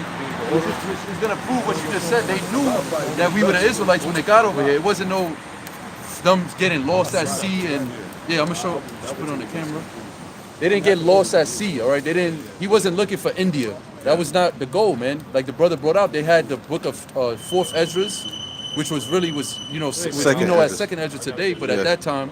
The book, it wasn't canonized yet, so it was 4th Esdras. He had the book of 4th Esdras, which pretty much is the prophecy of the northern kingdom coming to this side of the world. So that's why he had the Hebrew interpreters, because he needed to talk to the people that was over here when he got here, because he knew we was Hebrews, and 2, because he needed to know what the scriptures were saying. He didn't know what it was saying because it was written in Hebrew. So out of this book, when you go like to the first couple of pages, I think, is it the first chapter? Yeah, the first chapter. It's called The Cruelties of the Spaniards Committed in America. All right, and I'm gonna just go to the point. It says America was discovered, which it wasn't discovered. People was already here. We know that. That's bullshit, but that's just how Esau, America was discovered and found out in AD 1492, and the year ensuing inhabited by the Spaniards, and afterward a multitude of them traveled hither from Spain for the space of 9 and 40 years. So after he got here, that 49-year period, that was really the beginning of the transatlantic slave trade that you was bringing out earlier. Because they was bringing them back over to Spain in ships. It says their first attempt was on the Spanish island, which that's what they called it. It was not called the Spanish island when they got over here. those people didn't speak Spanish. Our forefathers wasn't speaking no goddamn They Spanish. spoke Hebrew. They spoke Hebrew, and it was broken dialects of Hebrew. It wasn't the ancient Hebrew, but Right. it goes back to the ancient Hebrew. Right, right. You go to the Los Lunas stone in New Mexico, they have a stone in the Paleo Hebrew, man, Yep. of the Ten Commandments. All right. Some of the tribes, like you said, was exiled from captivity, so they were speaking the languages of the Syrians. So mixed with the Hebrew. Mixed with the Hebrew. Yep. It says I there. believe that's where you get the elder. No. It was like how the tribes used to wear like that feathers? the feathers that go back to the Assyrian god. Yeah, they got hieroglyphs over there. I seen them. They got Yeah. hieroglyphs where they had the feathers. Is it Nizrat? I think so. The eagle god? Yeah, the eagle Nizra. god. Yeah, Yeah, Nizra, Nizra. yep. Oh, the eagle god. So they figured they was serving their god, because they was in the Assyrian captivity. They learned the way of the Hebrew. Yep. And they brought it over here. Brought it to this time. It says their first attempt was on the Spanish island Hispaniola, which is modern day Dominican Republic and Haiti. You know that landmass, that island, which really they considered more islands part of that too, but that was like the main soil that they speaking on here. It said, which indeed is a most fertile soil. Right? Then when you jump down, it says, let me see.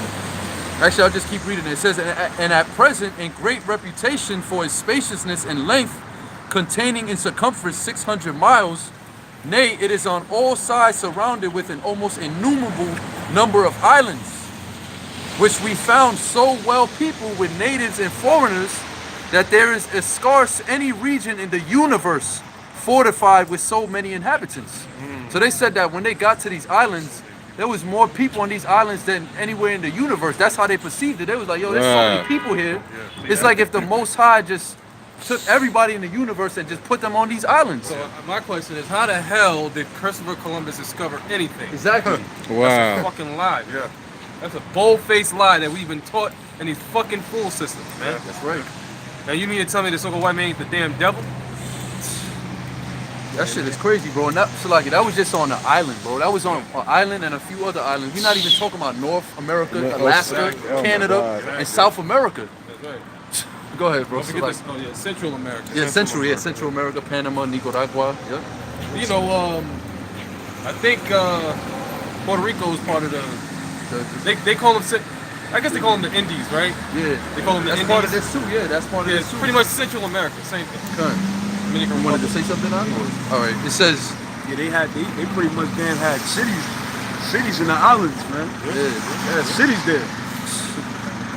It says, but the mainland or continent distant from this island 250 miles and upward extends itself above 10,000 miles in length near the seashore, which lands are some of them already discovered.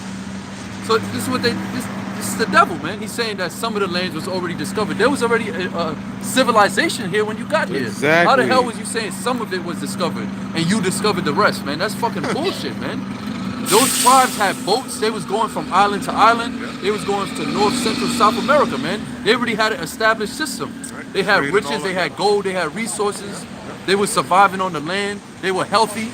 But you fucking devils are the ones that brought all of this madness here to America, man. Madness, to what the soil that we standing on right here today on this fucking cement. Can't even say This shit is soil. all This defiled, man. Esau It's not soil anymore. Esau done turned the soils of America it's a rock. fucking to goddamn bullshit concrete, man. Fucked up my knee and shit. Fucked up concrete where you get heel spurs and Fuck, all man. kinds of knee Right, contusions right, and all this. man. Your hip and all this Lower fucked back, up that shit. shit Yeah, fucked your up lower your lower Yeah, back. man. Low spine. fucking knees off. Going back to what we said earlier about the vessel of destruction. Yeah, This is how this Esau is gets what- down. This is the only option. His only way is to get down by destroying you, man. Yep. And that's exactly what he did to the tribes, man, when he got over here. That's why I wanted to bring this book out. It says, which lands are some of them already discovered, and more may be found out in process of time, and such multitude of people inhabits these countries that it seems as if the omnipotent God has assembled and convicted the major part of mankind in this part of the world. Wow. And what did we bring out earlier? You brought it out. Hosea 1 and 10. Yeah. The number of the children of Israel is as a sand of the sea. So you're gonna tell me these devils acknowledge that there was more people on this side of the earth than anywhere else in the world put together, but he didn't know we was the Israelites? He didn't know that was the blessing of Abraham, Isaac, and Jacob? Right. That's a bold-faced lie, man. They knew exactly who they was dealing with when they came over here, man. Exactly. They knew exactly who they were I dealing believe with. the movie 1492 Me too. shows you that Christopher Columbus had the Apocrypha, all right, before making his voyage over here. Everything cool on that? Everything cool on that? Oh yeah. And it wasn't all butt naked. Hey, Butt Well, naked. you know what, brother? There's information. Not all of them, but you did have certain It's in this sections of. Oh, see, that's Yeah, the it's in spirit. the Bring it book. out. Bring it out. it says they go naked, having no other. Go ahead. Go. They go naked, having no other covering but what conceals their prudence from public sight. And guess what? This is all historically told by Amerigo Vespucci, man. He's the one that actually came over here. See, fucking Christopher Columbus was dealing with the so-called Dominicans and the so-called Haitians. All right. Actually, he was jacking up Simeon. All right. More than anything, he never made it over here to the mainland over here in America. It was Amerigo Vespucci's devil ass. Yep. And I don't know, you know who This was Bartholomew. He was Bartholomew, with Columbus. okay. This guy was with Columbus. he was with Columbus. All right, cool. So he's speaking on the islands, I guess. You know. Yes, Hispaniola. showing you that, you know, they was going off too. Yeah. You know, they was going off. You know, because he said this. I remember coming across a video on YouTube, pretty much breaking down this all that history. You know, like certain other tribes, you know, they would be fucking naked and shit. You know what I'm saying? Damn near butt naked. You know, Yeah, but basically like a leaf or something. Yeah, Just yeah. covered a rod and or that's a it. loincloth or some Yeah, shit. yeah. You know. It says more. It says a hairy plaid or loose coats about an ell, or a coarse woven cloth at most 2 ells long, serves them for the warmest winter garment. You know. But let me see. Was that it on there? Yeah. I'm gonna jump down a little bit more. Oh man, bro, this shit is crazy. You gotta get a scripture. Get Psalm 55. What is it? 55 when it said he had put his hands against such as be at peace with him. You gotta bring that out, bro. Because look, in this book, right, this devil, this is what he said. He said, this is a most tender and effeminate people, which that's bullshit, because they was not effeminate, they was warriors, man. Exactly. The tribes were warriors. They was fighting with each other. You know, they had all type of weaponry, the arrows, all of it was warrior. They was warrior people, man. The Israelites, man. Wasn't no effeminate. Yeah, the reason why he said it we're feminists because we're loving these fucking faggots. Yeah, the love, right? We're loving Compassion. people, man. Yeah. All right. Because when you go to the Aborigines, when them devils, I think when the brothers told me that, when them devils came over there, guess what? They shot them devils down with arrows. For us being loving, we was like, all right, you know what I mean? We're loving people, man. We're not, you know. Yep. But the fact that he would even acknowledge this and still go ahead and do the wickedness that they did, it just shows you how much more the devil they are. Right. It says, and A scenario of that is what's his name that shut up the church? the Edomite. Yeah, the Edomite that shut up the Yeah. church. Dylan Roof. Yeah, Dylan Dylan. Dylan Shoot. Yeah, Dylan Roof. They let him in the church. They was smiling like, "Hey, sit in the front, Jesus." Right. In the front, all right. He gave him a first ticket to the That's the spell word. He's Give you seen coons a class first flight. class flight to the spirit world. Damn. Dylan Shoots. They said they told Jesus to sit down, and Jesus blew him up, took him to the spirit world. He said, Jesus said, "This day shall you be with me. Yeah, in heaven." this day you shall be. This day shall you be with your Father in heaven. Sure enough, Blew him away, man. blew him away. That's exactly what they did. And that's why the scriptures say, never trust thine enemy, man. Yeah.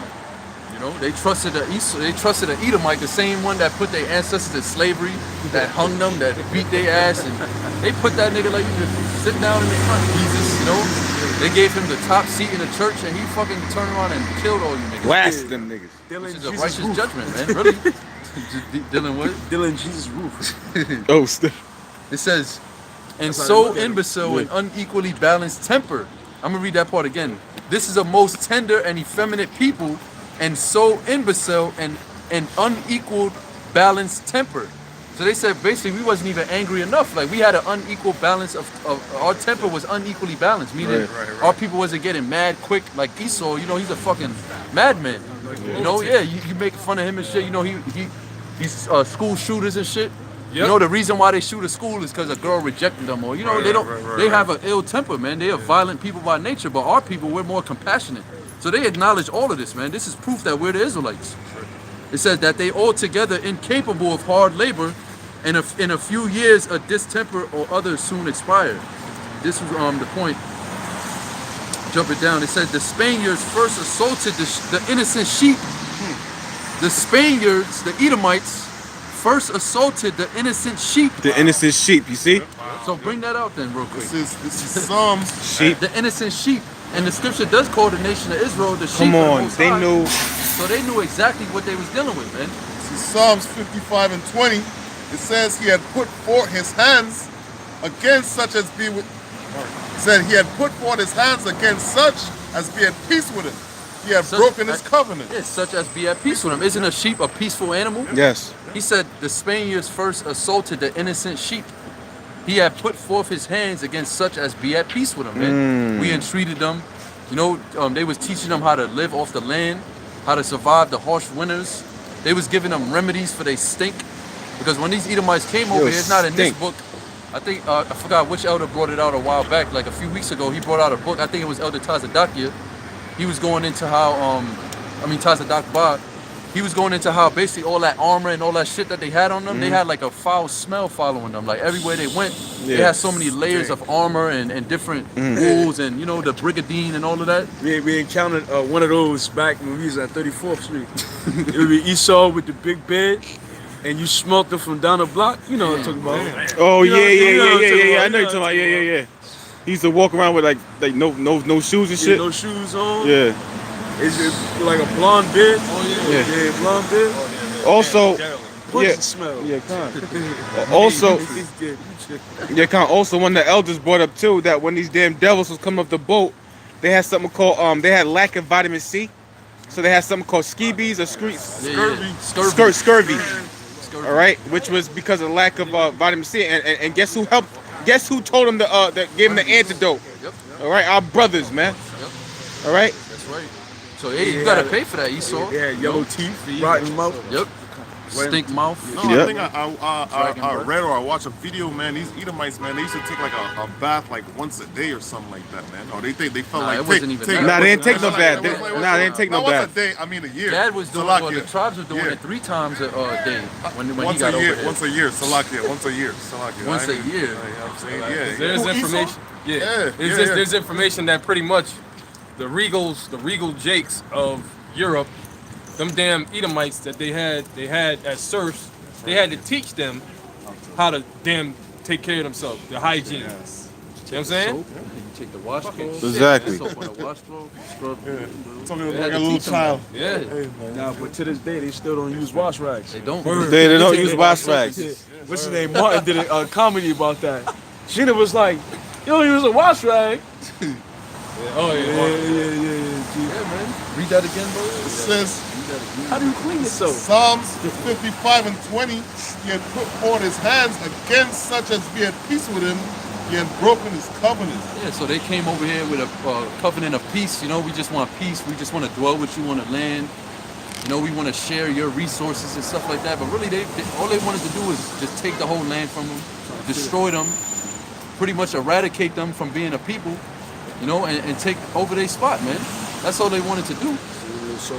Yeah, because even though, you know, the tribes, they was going off, you know, they should have knew that Esau was their enemy when he got over here. They should have knew these fucking white people. Oh, that goes back to Genesis. That goes back to our forefather, Yaquab, and, you know, because they did have some forms of the truth. They was, you know, when they got over there in 722 BC. And here's another thing, bro. Israel wasn't on one accord. Always. You know what I'm saying? That's true. You had I firmly believe back during those times, you had Israelites of the northern kingdom that knew that this motherfucker ain't right. Yeah. But majority of Israel was like, hey, you know, and it had to go down that way. Yeah. But, you know, but that shows you that Israel not being in one accord, that fucks everything up. That's our downfall. Yeah. Yep, so he put his hands against us, man. You know, we was at peace with him, and he drew out the sword against us, man. Yeah, finish that scripture up, and I'm going to go back there. It says, the words of his mouth were smoother than butter, but war was in his heart. Yeah, just like today, they got the same spirit. Esau didn't change. He still come to you with these contracts and, you know, smooth words. Oh yeah, we'll take care of your family. And oh yeah, the benefit system, the whole welfare system, man. That's like smooth words. That's like a gift. The scripture say a gift destroy the heart. You know, you give these niggas benefits and shit. You get them docile. That's what he did to the tribes, man. He spoke to them with smooth words like butter. He probably was bearing gifts from Spain. You know, they probably was getting all intrigued, like, oh, what is this? You know, we never seen this before. Giving them these gifts and buttering them up so that when he, you know, when he turn around and stab them in the back, they don't have no defense against him, man. They're not expecting that. They're not ready to go to war. And that's exactly what Esau did, man. He waged war on us. It said that. Read that part It again. says the words of his mouth were smoother than butter, but war was in his heart. But war was in his heart. He came over here with the intention to wage war on our people, but we wasn't thinking about war. You see what I'm saying? We was thinking about peace. Wrap it up? All right. Yeah, so Lord willing, we'll be out here next Saturday. No? Shalom. Shalom. Abad Babal.